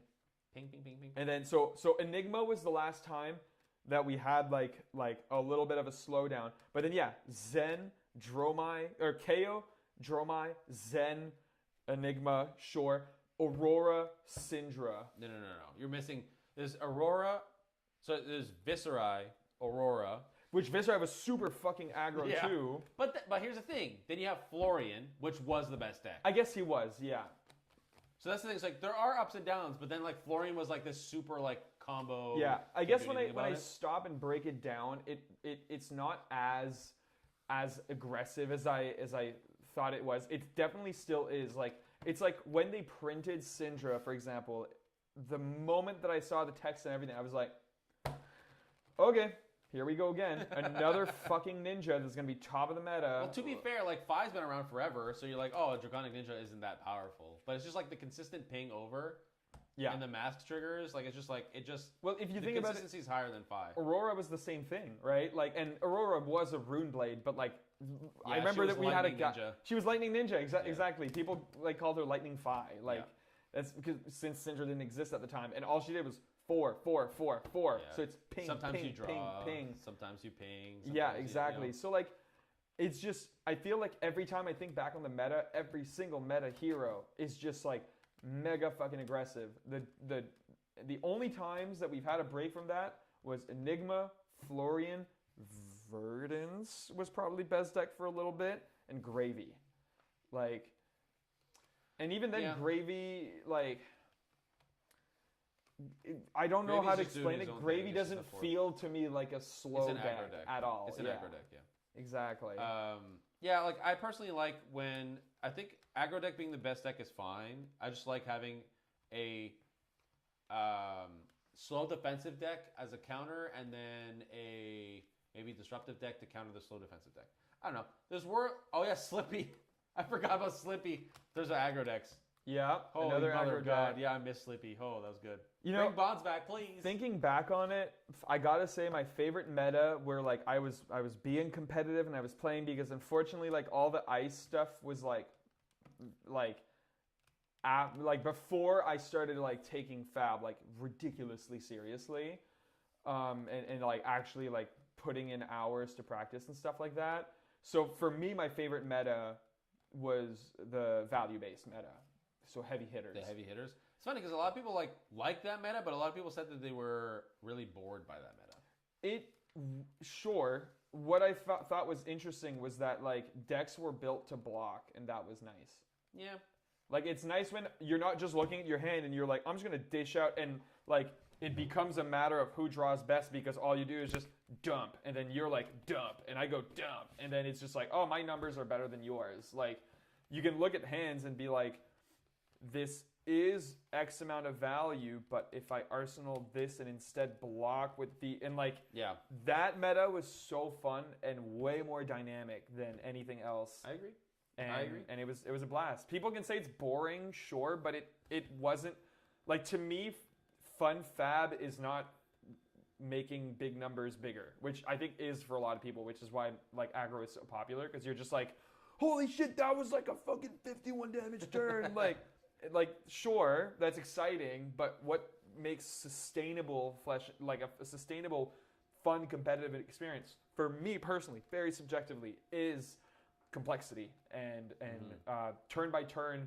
Like, I think it was Brian Gottlieb that even described it as, like, Flesh and Blood is a game of snowball, where, like, your victory is from snowballing small good decisions into a ball that is much bigger than your opponent's ball, and you just win. Yeah.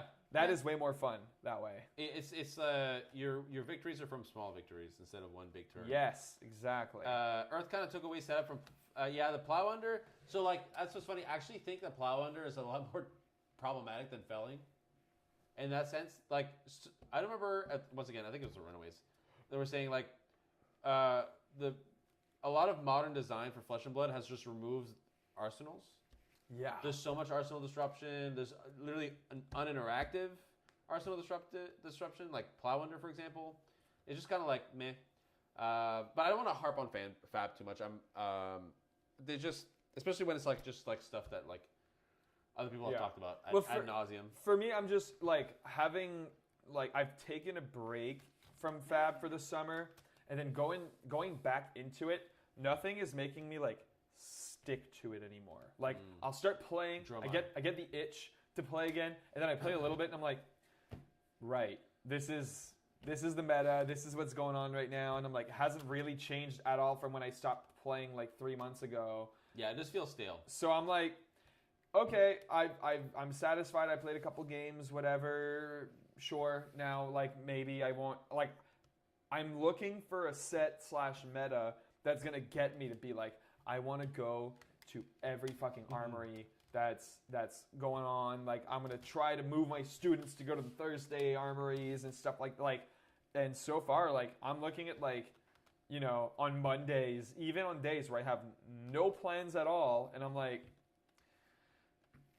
I could just do something else rather than go. Like, you know, there's I'm looking for that thing to bring me back into it, and it's just like, I feel like it's not just stale, it's repetitive, and they need to add like something like Control or something like that, or Sage, to for me personally to really get back into the game. Just play another TCG.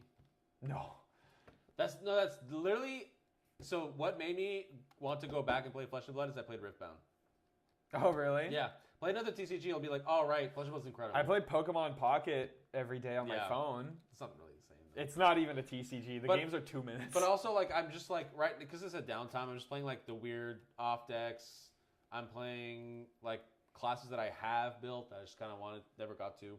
Yeah. So like, I'm enjoying the shit out of RKO. Holy shit, that deck is fun.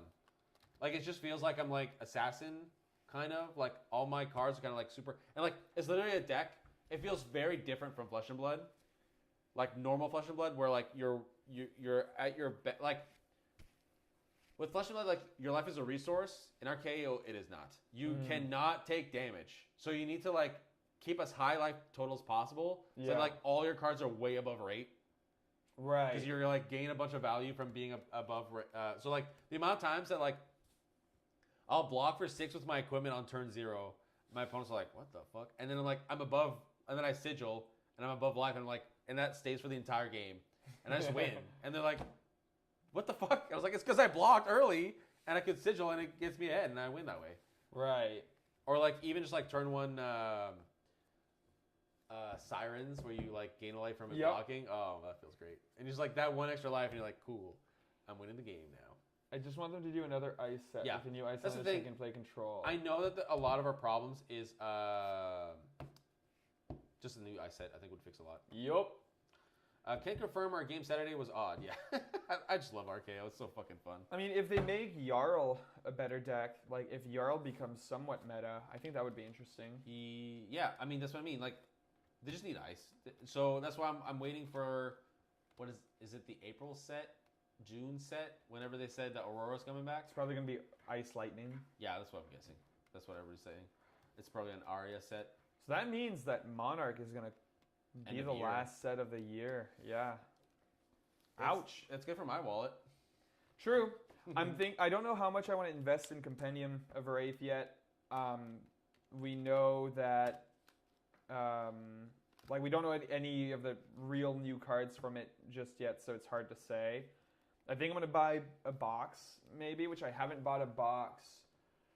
I guess I bought one of High Seas, but that was literally just to practice draft, like that, because that was the set for Nats. It wasn't a set that I was like, oh boy, I want to go buy. High Seas is fucking fun though. I loved High Sealed or draft. Sorry, Limited is what I meant. Limited for High Seas. It was great. Yeah. I think the most fun I had with Limited before that was probably Miss Vale. Miss Vale was pretty fun, Limited. Yeah. This isn't bad. What is it? Speaking of boxes, anyone want to do the Advent Calendar again this year? Nah. No, because there's nothing cheap. Yeah. The Advent Calendar was great when I can get like a first edition Tails for like $50. Yeah, exactly. If my Advent Calendar is like $40, $50 or whatever, then I'm all in. But there's nothing that I want to really invest in or open.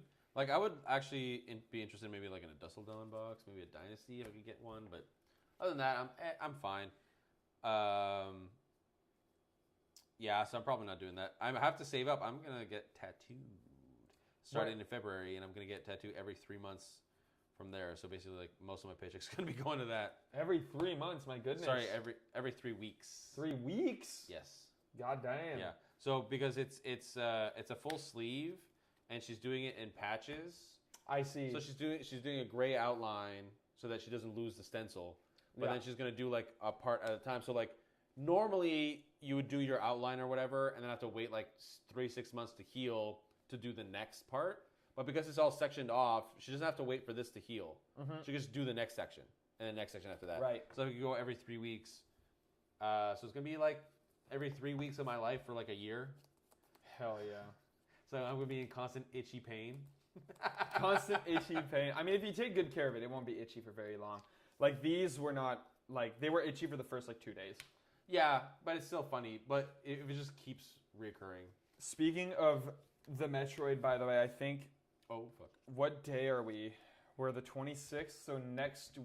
Is it in a week or 2 weeks that Metroid Prime 4 comes out? Oh.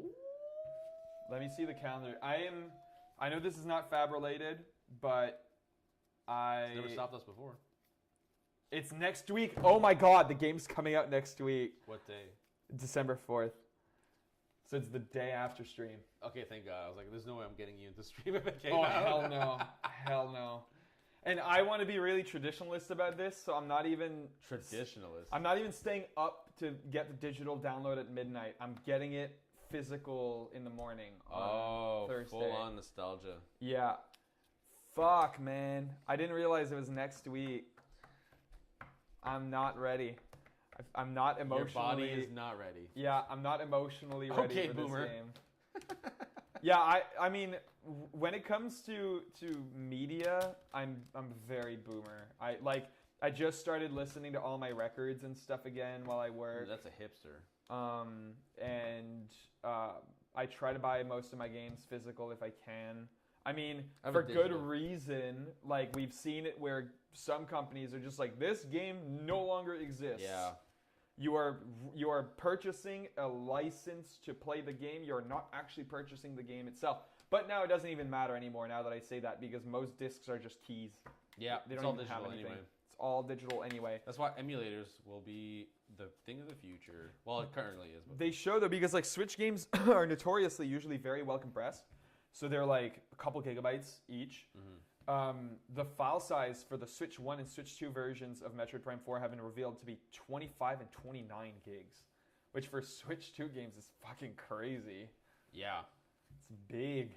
That's a big beefy they boy. They also showed, I'm gonna bitch about this a little bit because I'm actually curious on what, you're not attached to Metroid in any way, shape, or form. Nah.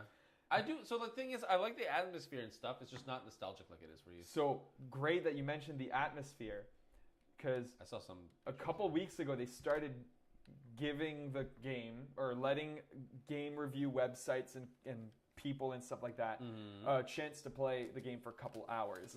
And they have left out something from all of the marketing for the game for the last couple months since the trailer's been revealed. The motorcycle? No, well that was it at first. And I remember they showed the motorcycle and people were like, the fuck? Wow, Samus has a bike?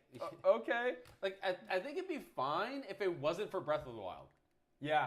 I think that's the problem. I think it's slightly open world, right? Yes. And then they have the bike system just like Breath of the Wild did. And I think that's where everybody went like, okay, hang on. What's happening here? The way they showed it is that basically all of the areas in the game are connected by like a hub middle desert area that you traverse through with a bike. Okay.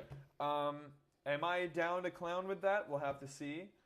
The thing that they did not show is that, and I guess I should have known, and I'll explain in a second. Idiot.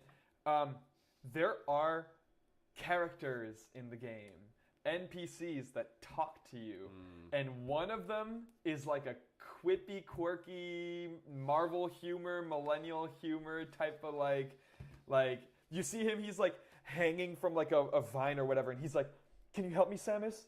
I guess I'm gonna work on not dying." And I'm like, oh,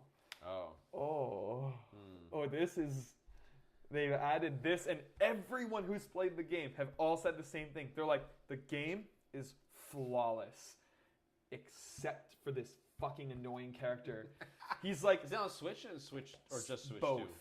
Oh fuck yeah. Yeah, it's on Switch 1 and Switch 2. Right, you literally said that. So, like, they added these these characters. Is there multiple or is it just the one? 5.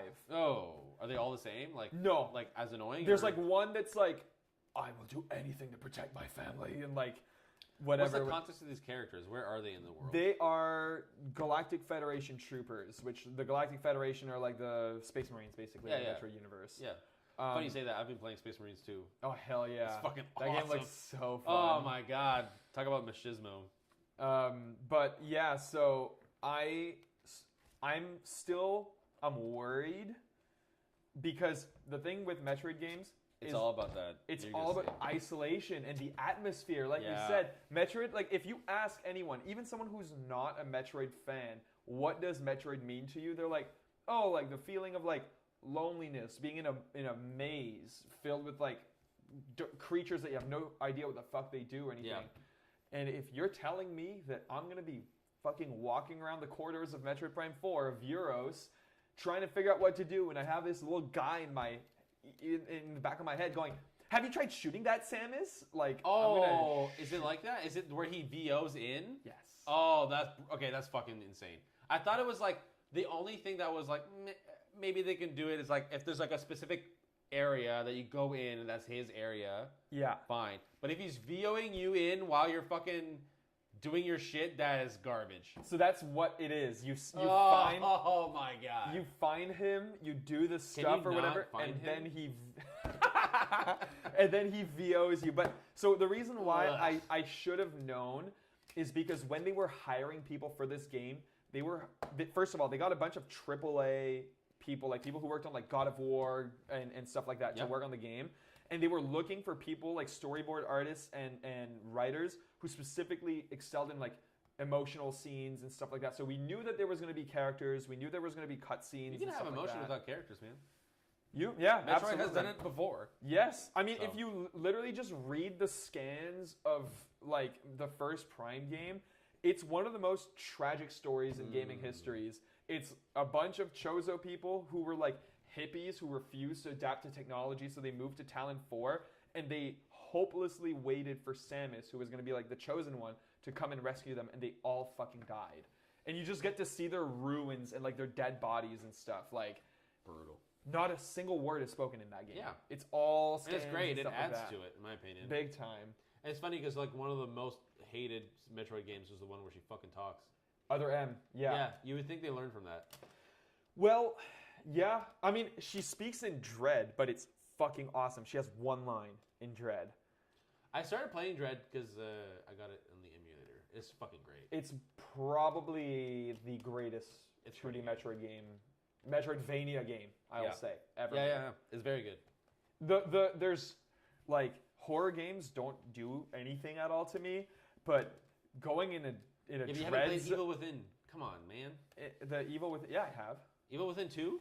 No. Okay. Evil Within 2 is very good. I remember you recommending that game to me a while Big back. reco. Yeah. But when you go into the Emmy zones in Metroid Dread, whew, Yeah, it's your really butt cheeks are squeezed Yeah. tight during that entire time. My personal favorite Castlevania or Metroidvania game, and it's literally all aesthetics, because I think a lot of the newer ones like really figured out like gameplay and stuff. Like, it's not like you can't get that wrong. Yeah. So it's just like which aesthetic you like more, and it's Blasphemous. Oh my god, yeah, that game's gorgeous. I love the like Catholic Gothic Yeah. just metal cover aesthetic. Is so sick. It is. They made a second one. I don't know if it's any good. I heard it's very good. I think I've heard that they kind of fucked things up a little bit because there's like 3 weapons and it's like it feels weird. But yeah, it's on my list to play. And also, Mitch, you asked, what if they give you a button to do an Akira slide? Is that a thing? It is in the game. They showed in the trailer Samus doing an Akira slide through enemies. So. Oh, okay. I was gonna say it's an attack. Okay. I think so. It looks like it. She So- was like, You can use your bike while combat. That's weird. you can shoot while you're driving. Yeah, and like while you're driving, there's like enemies flying about, like going and attacking you and stuff. I have a premonition Mm-hmm. that this game will be to Metroid fans what Breath of the Wild is to Zelda fans. Yeah. So I'll hate it. Yeah. So like a lot of Metroid fans will be like, "This is not a Metroid game." I mean, like, we'll see. My hopes are still very high. The music's great. The atmosphere's great. And I'm super down for a more cinematic Metroid game. I think if they... Like, part of me almost wants the new Prime game to be the second one in the new ones that they're going to do, if that makes sense. Like, I almost... Think about it like, I want them to make a Force Awakens.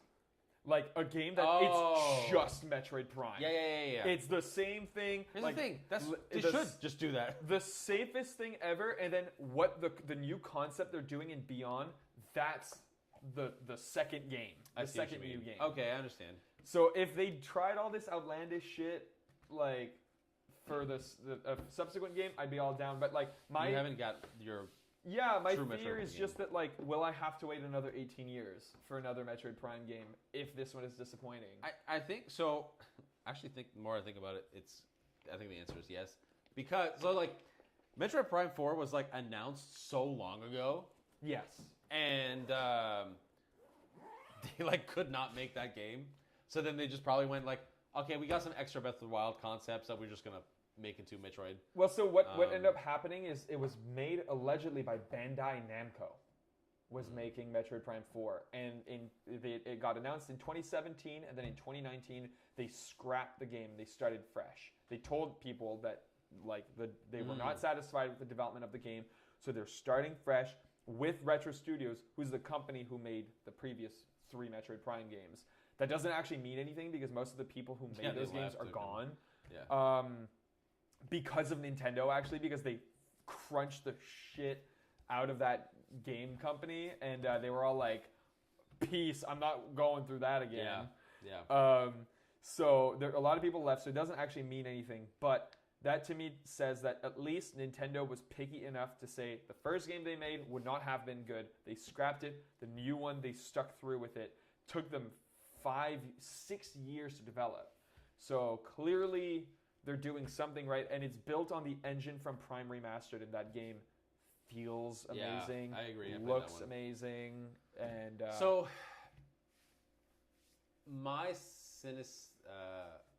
my brain is going. They looked at it and said, "This is not going to sell enough copies. Start from scratch." yeah, probably. And I think what you like about Metroid Prime, what I think is cool about Metroid Prime, is not panned to a wide audience. Yeah. And I don't think Nintendo will ever look at a game that is Metroid Prime, or even just Metroid, and go, yes, we are going to spend 3 to 4 years developing this and millions of dollars for it to not sell. Yeah, exactly. I think Dread was the last bastion. Dread sold really fucking well. I heard, Fortunately. but I think Dread is the only thing you're going to probably get realistically? Isn't just another 2D side scroller, takes less dev time, Yeah. you know what I mean? Like, can be sold quicker and at a lower price. Yeah. I think that's what you should expect from Metroid Prime. I was reading to get that specific feeling. Yeah, I literally read today, actually, before coming here. I bought the book that's called Metroid Prime 1 through 3, a retrospective look or something like that. It's an art book where the producers of Metroid Prime show previous concept arts and stuff like that and just talk about like what went on behind development for a lot of the games and stuff like that. And when it got to the Prime Remastered chapter, they said that retro developing the Prime Remaster is basically what got them the gig because they did such a good job with it. So they got the gig for Prime 4 when they restarted development. And then in that, they said, thankfully, Metroid Prime Remastered is not the last that you'll see of Metroid Prime. Prime 3 was written as a conclusion to the trilogy, but we look forward to telling you new stories. So, like, that had me a little, like, huffing the copium, being like... because, like, the problem is with Metroid as well is that as it's as good as the games are, if you ask anyone who was, like, a teenager in the 2000s or a young adult in the 2000s, a lot of people's favorite game was Metroid Prime. Like, or Super Metroid before it or whatever. Like, it's on a lot of top 10 lists of best games ever made. People recognize the quality of the games. They just don't fucking sell, like, at all. Prime 2 was basically a failure. Prime 3 only sold well because it was heavily used as the Wii marketing. Like, look, you can point and shoot. Like, the Wiimote's so sick. But, like, Prime 4 they're banking on, like, this is the first Prime game in 18 years. Buy it. And if people don't buy it, then yeah, we're never going to get another Prime game. It's like one of those things where, like, if what you say is true and what the reviewers say, like what my image of that game is, it's like you want it to fail so they don't do it again, but you're like, but if it fails, it's just never getting another Prime game. Yeah, exactly. Okay, we were on a fucking huge tangent on that one. Yep. I'm stressing about Metroid Prime, but I'm excited. Ultimately, I'm excited. I just needed a therapy session for That's Metroid fine. Prime. And then you actually will not let us know by next week. You'll get some, like, next time you're on stream, you'll be like fucking vibrating from the excitement. Yeah, exactly. Or crying the entire time. Yeah, that's true. Weeping of anxiety. Because I'm crushing you the entire time. Okay, yeah, so we played some Sage and CC. You got like 1, 2, 3, 4, 5 whole heroes on stream. Yep. This is the kind of content we give you. And then you got a whole Flesh and Blood rant and video games. Crazy. What a variety show. Okay, so next week the skirmish season starting, so we're going to be playing some Blitz. So next two streams is going to be Blitz. Nick is probably not going to the second one because Prime will be out. So I'll have to find someone else for that. Probably David wants to jump on a stream. David wants to jump on stream. Yeah. Ooh, wow. Yeah, maybe. Ballsy. We'll see. But yeah, until then, see y'all next week.